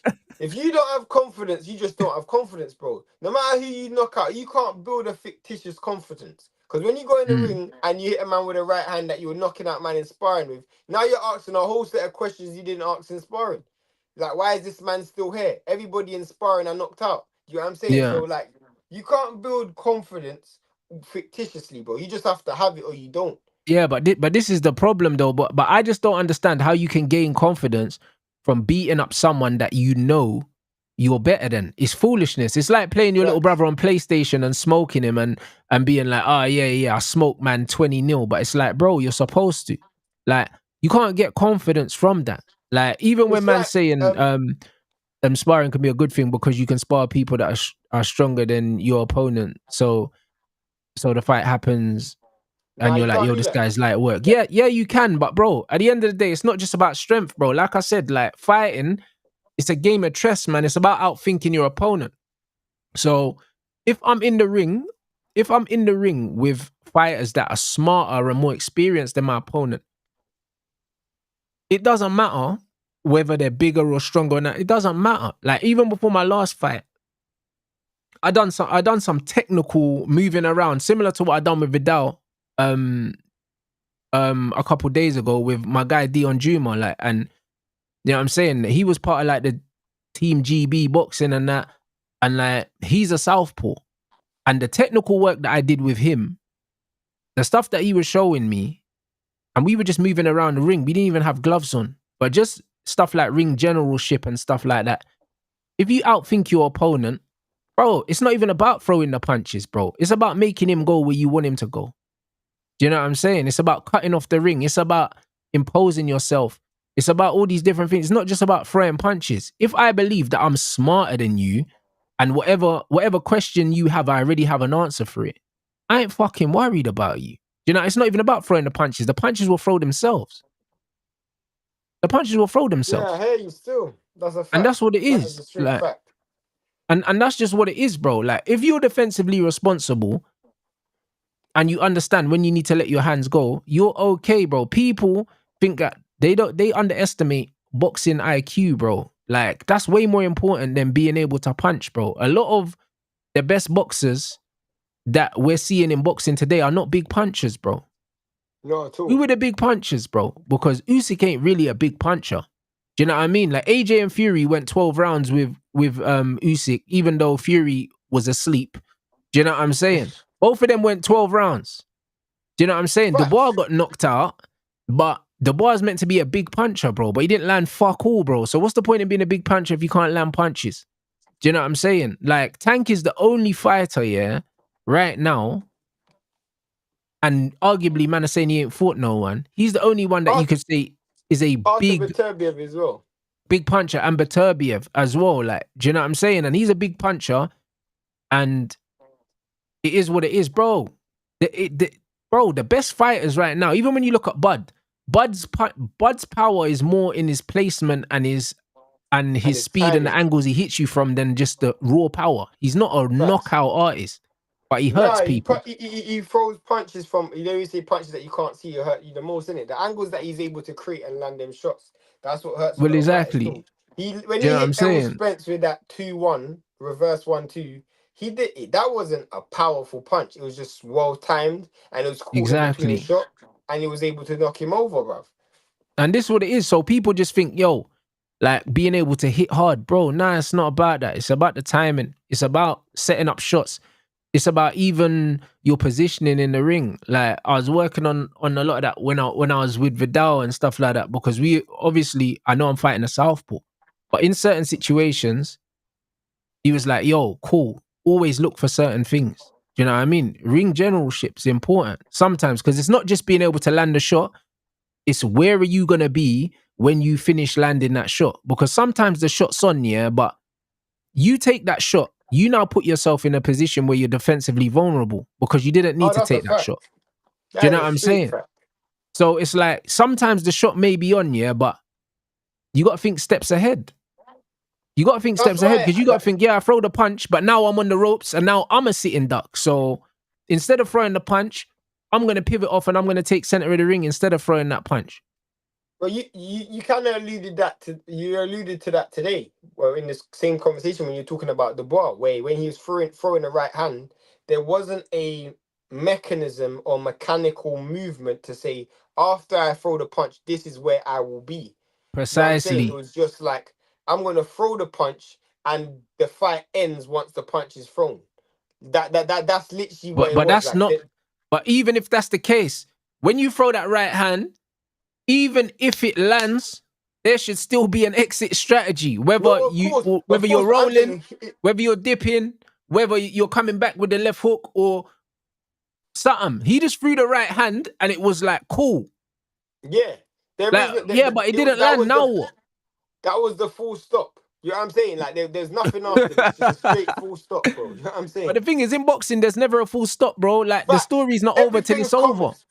Everything is commas in boxing. Everything is commas. Everything connects to a next sentence. There's nothing you should do in boxing. Like, not even if I'm tanked, not even when I'm proud, prime wilder. There should be never a full stop. If you look at any fighter who gets a stoppage, 9 times out of 10, they're standing over their opponent ready to land more combinations, bro.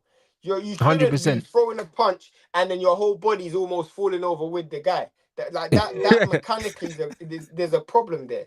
Like all the best fighters are right there to say, even if you don't go down, I got 3 more right there for you. You know what I'm saying? Yep. That's why, like, even though I'm not a massive Tyson fan, Tyson is exactly what we're talking about in the sense that Tyson will throw a 4-punch combination, but mechanically his body is in a position where he can defend himself and he can counterattack, which Yep. I feel like that's a part of boxing, yeah, that I actually don't see enough in boxing right now. I don't know where that's gone, but I don't know where fighters are like. There's not enough fighters who are. You ever have fighters who are overly negative or Mm. overly aggressive to the point where they just neglect the whole setup. Like even a fighter who is like quite cautious and quite selective with their punches, once they hurt their opponent, it's like they just throw all of that out the window and just start throwing some just shit on the wall and seeing what sticks. Like what fight was I watching the other day?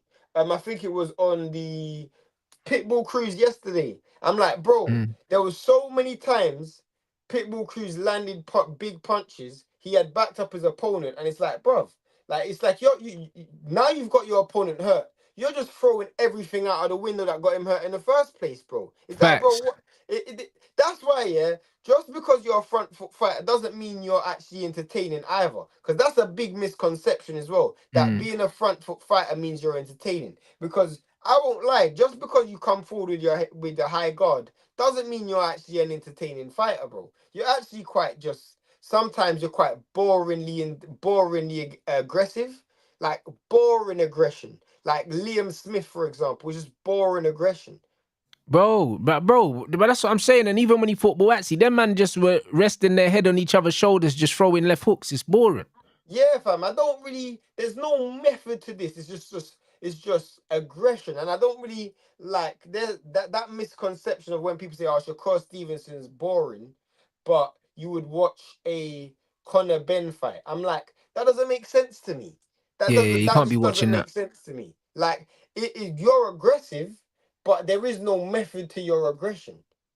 Yeah, 100%. But this is what it is, and like I say, yeah, like I believe that you fight. Your personality shows how you fight in it. If you're naturally a calm person and you're quite calculated and quite cerebral, you're gonna fight like that. And if you're an erratic person, you're an erratic fighter, bro. You know what I mean? And the thing is, yeah, like you should be able to stay composed when you've got people hurt. And that's what I like about Bud, because he'll have you hurt. And he doesn't just start throwing wild shots, bro. He'll still be trying to set stuff up. Do you know what I'm saying? You know what I find mad, bro? And this is what I'm being dead honest. You know what I find mad? I also feel like what people do outside of the ring tells me a lot about their character in the ring. Like, oh, for sure. I'm not surprised when I see Tyson Fury wake up in the morning and go for a run after watching Usyk fight, because that's your behavior in the ring. If you look at the way Tyson Fury fights in the ring, sometimes I genuinely feel like he doesn't even know what he's gonna do. Like, sometimes, like, this guy he's just so scatty. He fights scatty, and there's some guys who are just like so stoic. Like, there's nothing. They don't miss a beat. Everything is just sequence, and everything's just 1, 2, 3. And I'm like, you think about someone like Shakur Stevenson. Oh, a better example is Tank. Tank fights very, very aggressive, and he lands big power punches, and he's got power. But if you look at him outside of the ring, he's almost like a very sensitive person. Like, but even when he boxes, he's actually quite a timid boxer because he doesn't throw many punches. I was literally going to get to that. I was literally going to say that. I was literally going to say, if you watch his knockouts, you would think that he's a boisterous, aggressive person. He actually isn't. He actually is quite timid and sensitive. And I feel like the reason why he gets the knockouts in the way he gets the knockouts is very reactive. It's almost emotional. Like, when you overcommit, that's when I'll knock you out. Do you know what I'm saying? Right. It's if you were to have a conversation with Tank, you would have to say something emotional to him for him to respond emotionally. And he fights the exact same way. He doesn't actually set things up. He will never set up a conversation. Do you know what I'm saying? I can't imagine this guy saying, "Oh, Rants, how's your day today?" I don't even know how this guy draw girl, because like, being so honest, he's almost like a baby, and a lot of, it's weird. The Tank thing is weird. It's almost like he's been blessed, with awesome power, but it's like you can see it, like you can see it when he boxes. That's why I'm actually surprised, because people talk about Tank, and a lot of the people that talk about Tank, I feel like they've only seen highlights. Because if they actually watch him fight, he's losing most of these fights. He spends half the time just circling the ring and just with his high guard up, waiting for you to overcommit. And it's the equivalent to, I remember, Rants, you would definitely know what I'm talking about. You know them man, that you play football with, who literally don't make no runs in behind the line. They just want they play up front, and they just want everything to feet. Yep, everything. They're gonna do nothing to set anything up. They just want everything to feet. And the one time they score, they're like, "Bro, I told you, pass it to feet." You get what I'm saying? Like, it's like, bro, you know, this is actually a system. And at some stage, your opponent is gonna be able to figure you out. And I look at Tank and I'm like, bro, you just ain't found the right opponent yet. The right opponent will figure you out, bro. Yeah, but Lamont already exposed him, because the mad thing is with Lamont, it's like Lamont knows him. Do you know what I'm saying? And because Lamont knows him, Lamont fought him like he knew him. You know them ones. You know, like, the thing is with Tank, a lot of the opponents are beaten before they get into the ring. 90% of the time. And Lamont was in there like, yo, I know this you. Like, it's calm. You know what I'm saying? Like, I'm just going to impose myself on him. And he was standing there and trading with him, you know?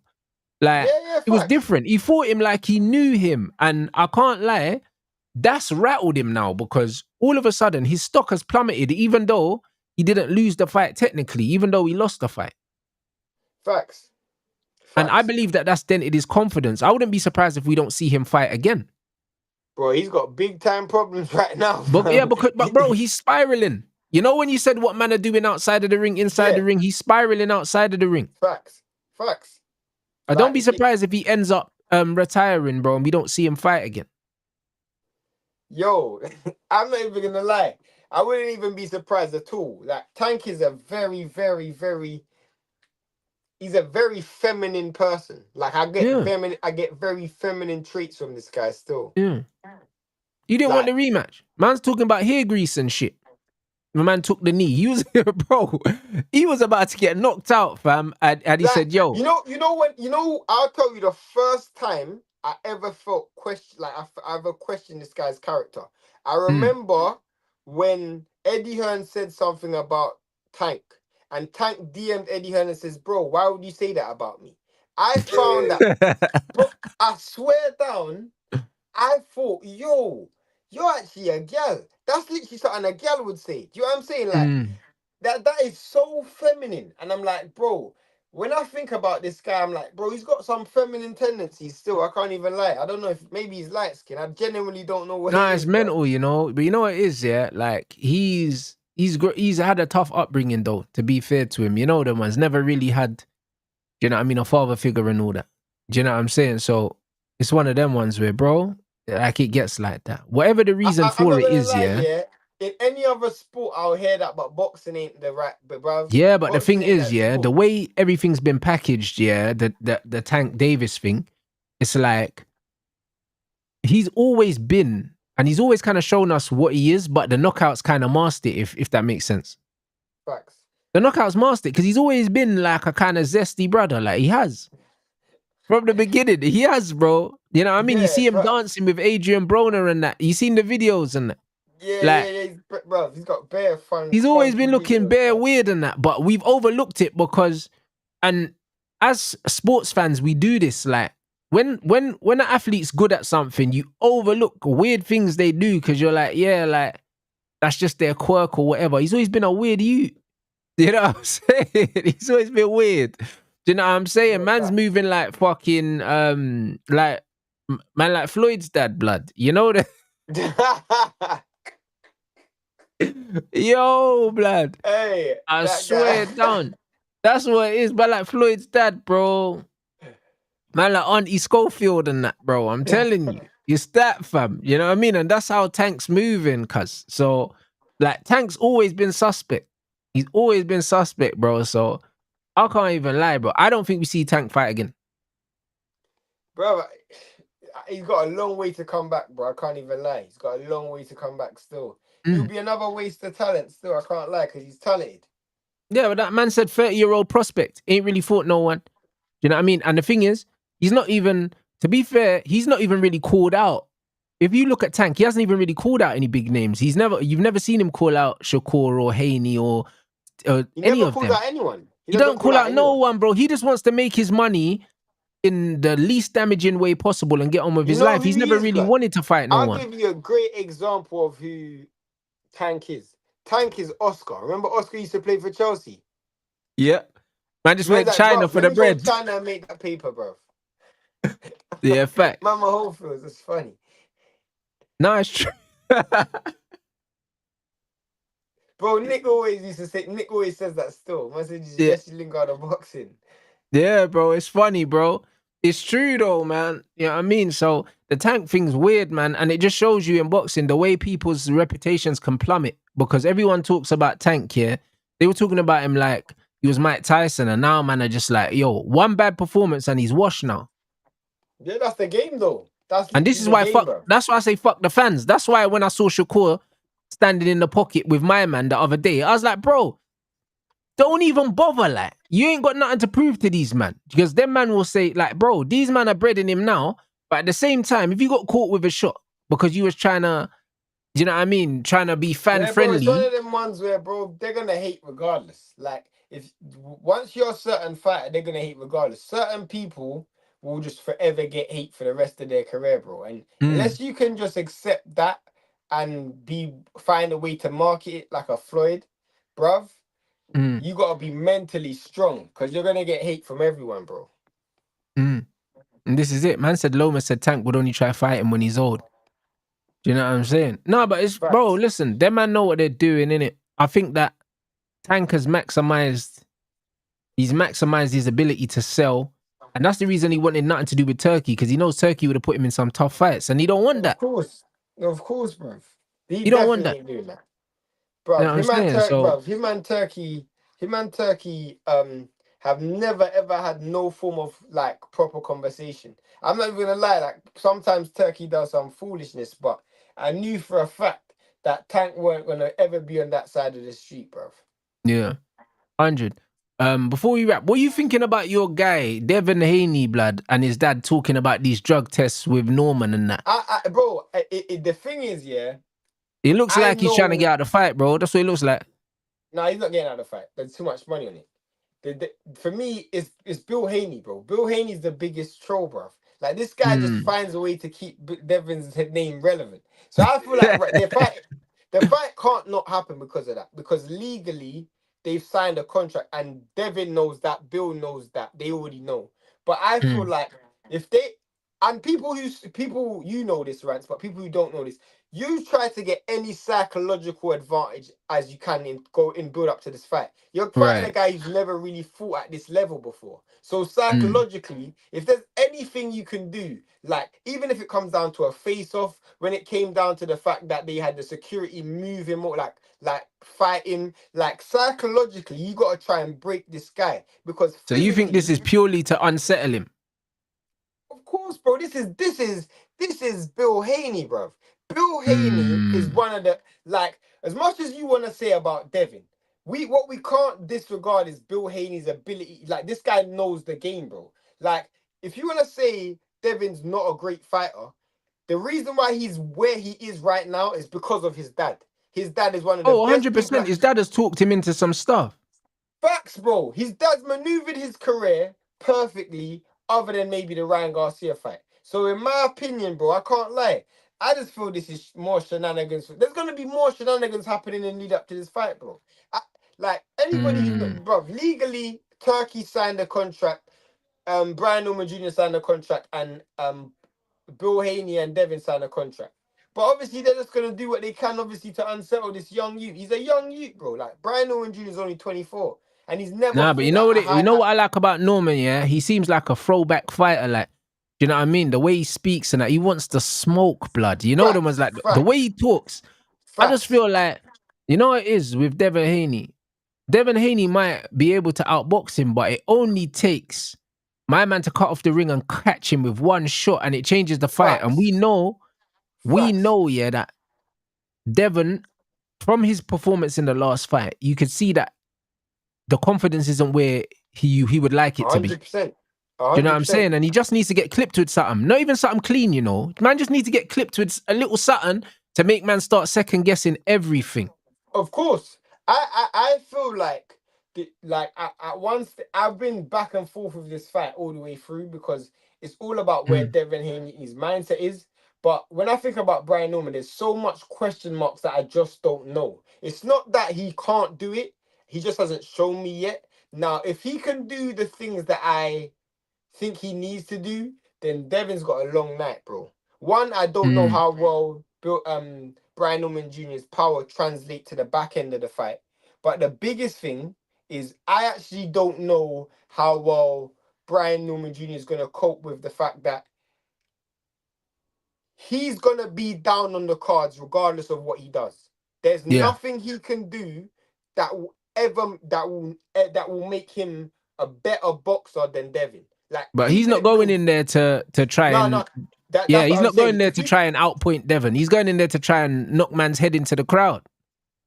But if after the first 4 rounds, Devin is winning and he's winning on the cards, you're gonna have to show me something that I've never really seen you show me. Do you know what I'm saying? Like you're gonna have to knock a man out who's in a handy lead, who's not willing to exchange with you. He's just gonna box and box and box. And I'm not saying you can't do it, but you're gonna have to show me something that I've never seen.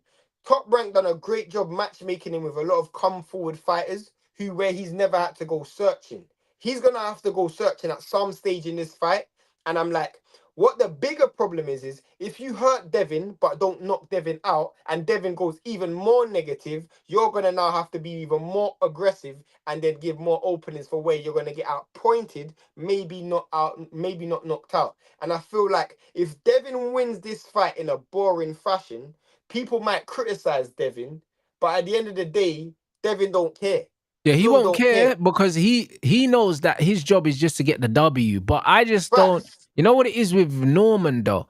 I just think that psychologically, if you're getting in there with Devin Haney off the back of that last Devin Haney performance, and if you're Norman, yeah, like, bro, I'm taking one to give you two because I know that you can't punch like that, bro. Devin Haney's not a puncher. He's never been a puncher. And Facts. the most dangerous place to be, yeah, is in the ring with a puncher, yeah, that don't respect your power, blood. Do you know what I'm saying? And this is just what it is. I mean, that is without a shadow of a doubt a fact. But I just feel like I don't know, innit, that Brian Norman Jr. I can easily see a world in where Brian Norman Jr. wins this fight.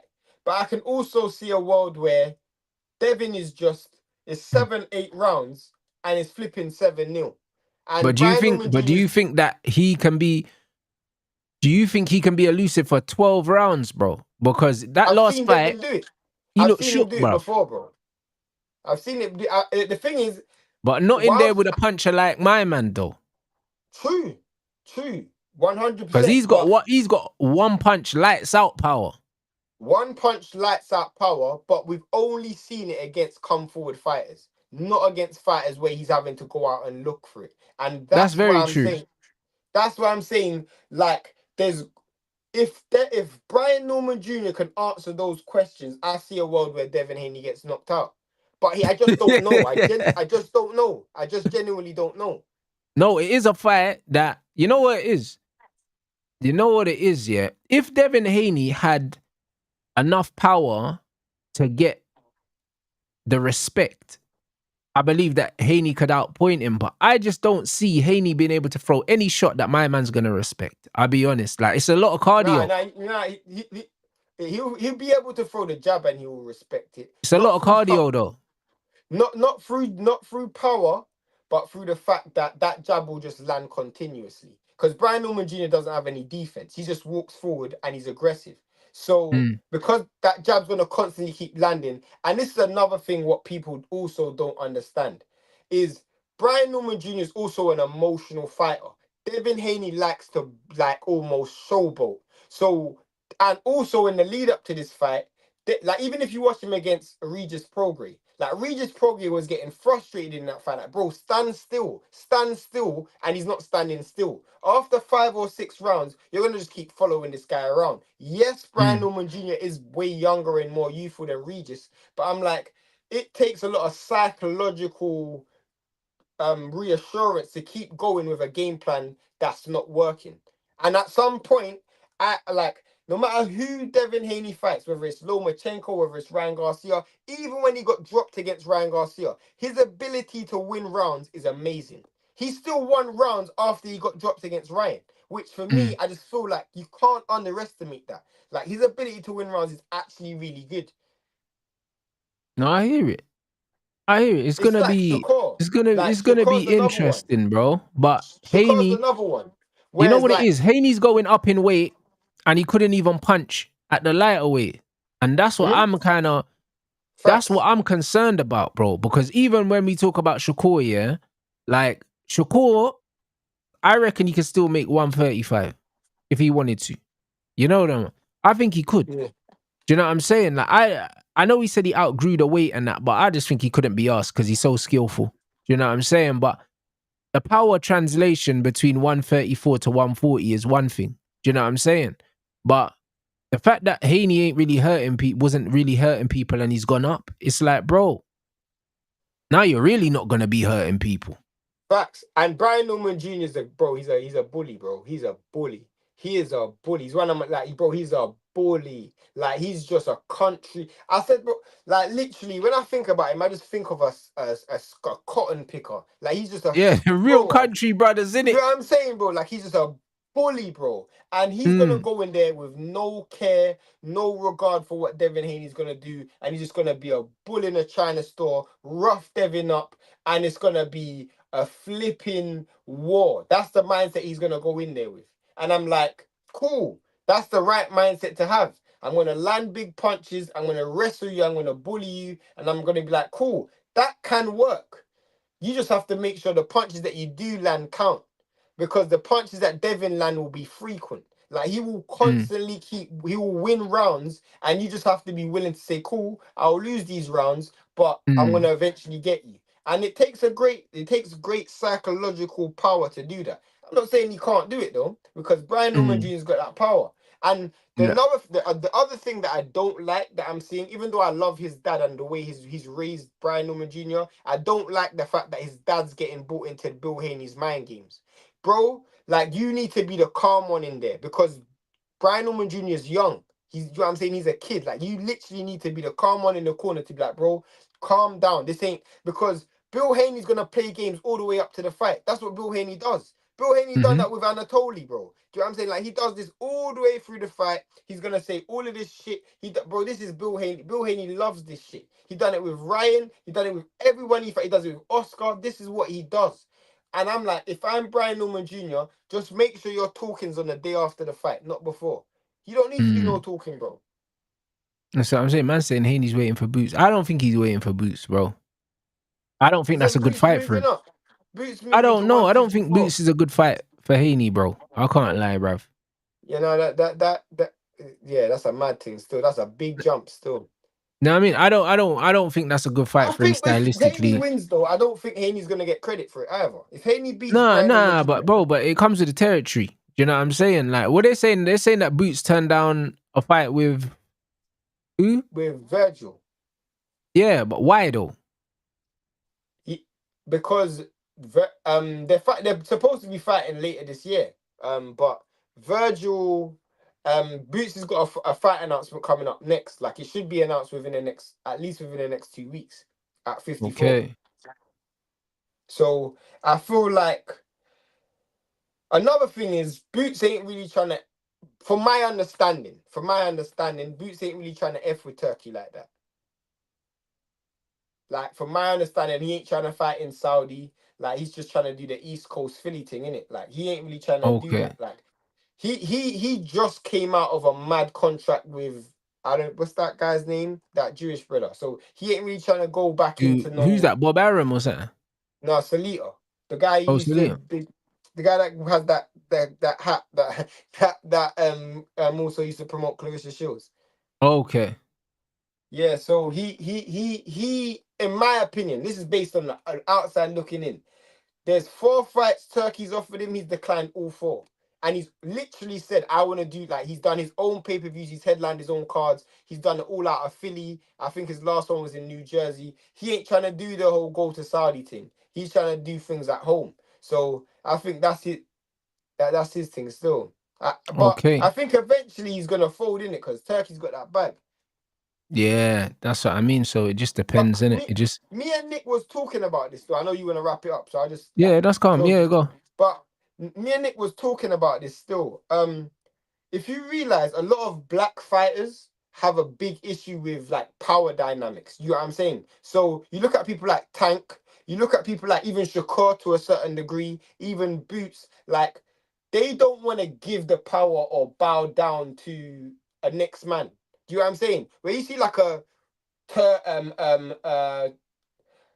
what's it called? A Tyson Fury or a Eddie Hearn, or all of these men just sucking off Turkey. These men ain't doing that, bro. Do you know what I'm saying? They ain't gonna do it. Like, they just can't do it, fam. Like, I feel like specifically black Americans have a problem with authority anyway. And when you're coming from a dictatorship country or a monarchy country where what I say goes, you can't tell black Americans what I say goes, bro. Them man ain't having that. Not for any money. Not for any money, bro. You know what I'm saying? And that's why I understand it though. I understand it to a certain degree, because it's like, even with me in life, yeah, I don't really like to work for nobody because I don't like man telling me nothing. You know them ones. Right. And it's like, even like the comments that Turkey made about the Tom and Jerry stuff, yeah. If I'm Shakur, I'm feeling a way about that. You know them, man. Facts. I'm saying, bro, I'm not But fighting for you. No amount of money, I'm not fighting on your show. You can go fuck yourself. but that's why Shakur, when Shakur was saying Power Boys and all of that, I'm like, bro, I kind of get that. I understand why he's saying that. Because at the end of the day, for me, it's more of a case of like, bro, like, you just came here, bro. I've dedicated my life to this sport, bro. You're not getting punched in your face. I'm And how getting many punched. times have you been punched in your face? And you're talking about Tom and Jerry, bro. Put the gloves on. Literally, bro. You can't tell me what to do, bro. And that's one reason why I kind of don't like this Riyadh season Ring magazine cards all the way out. Because before these men were owning their cards, and I guess obviously people will say they were cherry picking, but I'm always pro fighter, bro. I'm always gonna be on the Same. side of the fighter. Because at the end of the day, Bob Arum's in his 90s, fam. He's still promoting fights, still earning money. Do you know what I'm saying? Like, these fighters got a short career, bro, and most of these men just milk the fighters until they can't fight no more. Do you know what I'm saying? So for me, bruv, like, I ain't really trying to be on Turkey's side when it comes to him telling man how to fight and all of that, bro. Why don't you tell This is what I'm Canelo trying to to say. cut And off the especially when ring? he controls the bag. Do you know what I mean? And Literally, man's bro. turning around and saying that almost, I'm not going to give you the money unless you do X, Y, Z. Bro, Yeah, no one what can't happened hold with no Bam money over my Rodriguez, head. bro? Yeah, what What's happened that? with Bam Rodriguez? And this is why I say Eddie was a fussy for this, bro. Bam Rodriguez just fought, yeah? They Yeah. announced his fight His next fight, before yeah. he before his next fight. And you know how that was? Turkey phoned Eddie Hearn and was like, "Oh, does Bam want the Martinez fight? Puma Martinez fight?" He's like, "Yeah, but we obviously got a fight coming." He's like, "Nah, I need an announcement today." So he had to Yeah. phone Robert Garcia and they had to take the fight. I'm like, bro, how you telling I I'm didn't in a like fight that. and you're telling what? I You didn't like can't that. And I tell me called that that you want an out. answer Even the today. Fury Usyk, bro. Man's trying to announce Fury Usyk before before the Dubois Usyk fight. It's like, what are you doing? Literally. Like, bro, he tried to do it with Wilder and AJ when Wilder lost to Parker, bro. They were supposed to do a face-off after that. Like, bro, you can't tell me who I'm fighting. And, bro, do you know the press conference with Anthony Yarde and Benavidez? Bam's in mid camp, and they said, "Bro, you gotta go New York for the press conference." I'm like, "Bro, Eddie Hearn, you're not supposed to be representing this brother. Like, what's going on? How are you telling a man what to do, and he's in the middle of in the middle of camp for a unification fight, bro? What's going on? Like, bro, I Yeah. swear down, certain man here, they will sell their body for money, bro. I don't understand." Yeah, it's foolishness, bro. And this is the thing, though. This is what happens when that's what happens when there's money involved. Do you know what I mean? Too much money involved. Man almost lose their voice and they start like acting stupid, bro. The way, Facts. like when I saw that Bam fight announced, and then when I saw man said, "Oh, Fury's coming out of retirement to fight Usyk," I'm like, brother, Usyk has got Dubois, bro. Like when man's announcing fights before fights have happened, it's like man's getting too greedy. It's like the power's got to man's head and he's moving Literally, crazy. Like we wouldn't accept that nowhere else. 100%, 100%, bro. You know what I'm But yeah, saying? man. So yeah, bro, it's just nah man. I didn't really like that. Do you know what I'm saying? So it is what it is. Like, but bro, this is where the game is right now. This is Facts, where the game is at facts. right now. So like, bro, it just is what it is. The next one is Dylan White and Moses Moses, Satama. bro. Like, do you see that backfiring or do you think that Dylan's actually he's cooked? No, Dylan's done, bro. Dylan's done, fam. Dylan is done. If Dylan finds a way to roll back the years, it might be a tough fight because Dylan don't fight by other people's rules, innit? Yeah. Moses is tough, but bruv, I ain't seen a good Dylan White performance in a minute, blood. And you know what? This is great matchmaking because his name is sellable. Do you know what I'm saying? Yep, 100%. And you know what? Dylan's got is quite heavy footed, and Moses is an in and out fighter. So the speed of Moses should be too much for Dylan. But Dylan is a dog, though. He's not gonna quit like Dubois. You know them ones. That's the one thing. Like Dylan will go out on his shield, bro, and he's always gonna have a puncher's chance because of that. Facts. But I feel like that's gonna be more to his downfall because he's just gonna get walked onto shots, blood. Like this guy's Yeah. not the guy he used to be, fam. You know what I'm saying? No, you're right. If he kept it defensively responsible, yeah, and he kept the guard tight, you know what I mean? He could make it a frustrating fight. But you know Dylan's gonna go out there believing he can win the fight, and that's No, but probably if when I'm he's gonna Dylan get caught though, when he's if throwing. I'm Dylan, bro, I'm looking at Atoma like he's a pitney, bro. And when I go in Yeah. there, I'm gonna make you realize that you're a pitney, bro. So the first thing, I don't give a. This fight ain't gonna be between me, you, and the ref and the judges. This fight's between me and you. So in the face-off, Hey, 1 second, bro. press Keep going. conference, in all of that, I'm gonna make sure I'm imposing myself. When we face off with each other, I'm gonna be right up in your face, bro. Bro, I'm gonna push you, bro. I'm gonna make sure you know that I'm a big man for you. That's literally the energy and attitude that I will have in it. And I'm gonna force you to try and fight me. Do you know what I'm saying? He might get knocked out, but one thing you're gonna know is this is gonna be a war in it. And literally, if I'm Dylan, I'm like, fam, this guy's a pitney, and I'm gonna deal with him like he's a pitney, bro. That's literally how I would look at it if I was Dylan. So I don't know though, because Dylan does have flipping Dylan does have chin issues. Like he's been knocked out a few times. And man like Moses Atama's, bruv, he's got skills, bruv. He's got mad skills. He's just got to try and impose his will against Moses Atama, bro. And try not make it a fight of skill, but a fight of just aggression. And just make it a nasty fight. And see if you can win it that way still. That's the best way to win it, though. Facts. The best way to win it is to, because you're not going to outbox him. So why try? For me, if I'm Dylan, all the lead up to this fight, I'm trying to intimidate this dude. When we have the first face off, I'm making him know, bro, you're a boy for me. Bro, you're a boy for me. You have to. You gotta get into his psyche early Like, do you doors. remember? For those who don't know, and I want you to go back and watch it. Go and watch Dylan White's face off against Joseph Parker. Go watch that face off.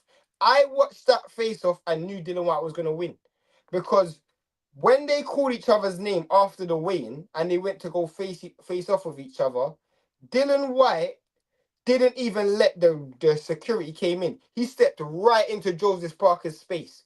And Joseph Parker had to take steps back just to give himself breathing room. Psychologically, bro, you've done everything that I need you to do.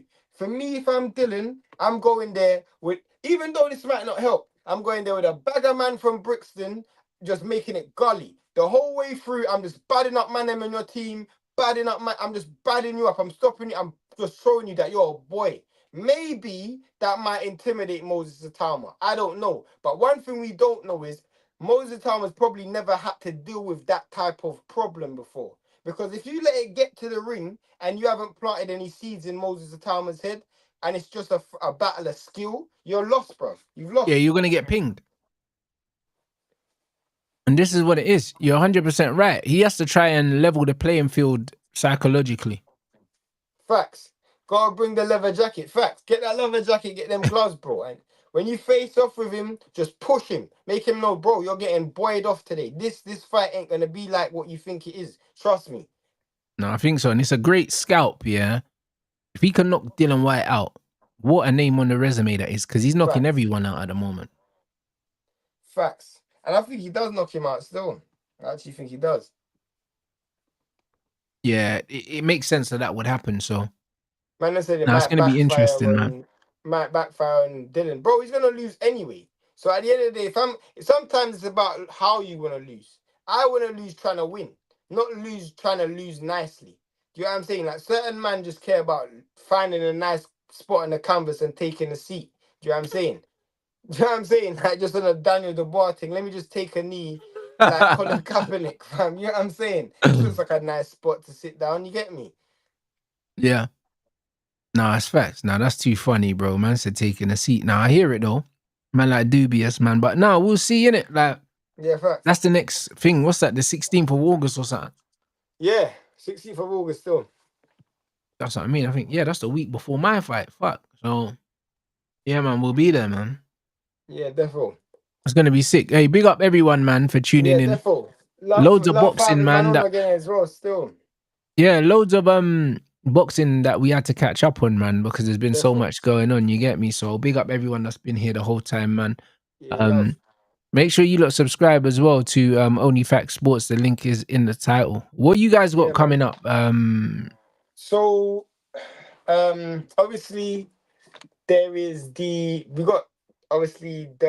think there's a fight, in a couple weeks time. Most of the content that we got coming out is just going to be in response to last weekend. Obviously, a few press conferences going to be announced this week, so a few videos coming out in the coming weeks. So I got one video on the whole no pay-per-view thing that should be coming out tomorrow. No pay-per-views in boxing. Also, a video on the failed negotiations between Conor Benn and Chris Eubank Jr. So that should be coming out in the next couple of within the next fight, 2 days or so. I don't want to see that fight anyway. Yeah, bro. To be honest with you, if I'm Conor Benn, I'm looking for the world title anyway. So bunny, innit? And I actually think Chris Eubank could potentially win a world title as well. Maybe he could fight like Erislandy Lara or something like that. I don't know. Good point. Yeah, man. Big up everyone inside, man. Make sure you look out for the boxing content over there, man. It's therefore super consistent, man. High level stuff, man. That's it. Like, that's what we're here for, man. Yeah, it's a small community, but we love having the proper boxing talk, man. Big up everyone that came over from the fight vlog. Do you know what I mean? Big up everyone that's already purchased their pay-per-views, purchased their tickets, man. Plenty of vlogs and content surrounding the fight coming up, guys. Do you know what I mean? So appreciate you lot. Dope. But yeah, you know what I'm saying? So yeah, man. Man's gonna redirect. Man's gonna redirect over there now. I think Saeed's live in it, so man's gonna redirect over there, people. You already know what time it is. And then yeah, tomorrow we got the usual, man. We got show with Daps, and then obviously Don as well, people. The usual Mondays, and also we'll have another vlog coming in the next few days because obviously I trained with Vidal O'Reilly, so that vlog is coming, and then we're filming a couple more this week, man. So we're just gonna keep the content coming, people, man. So big up everyone inside, and yeah, tomorrow. Yeah, man, big up.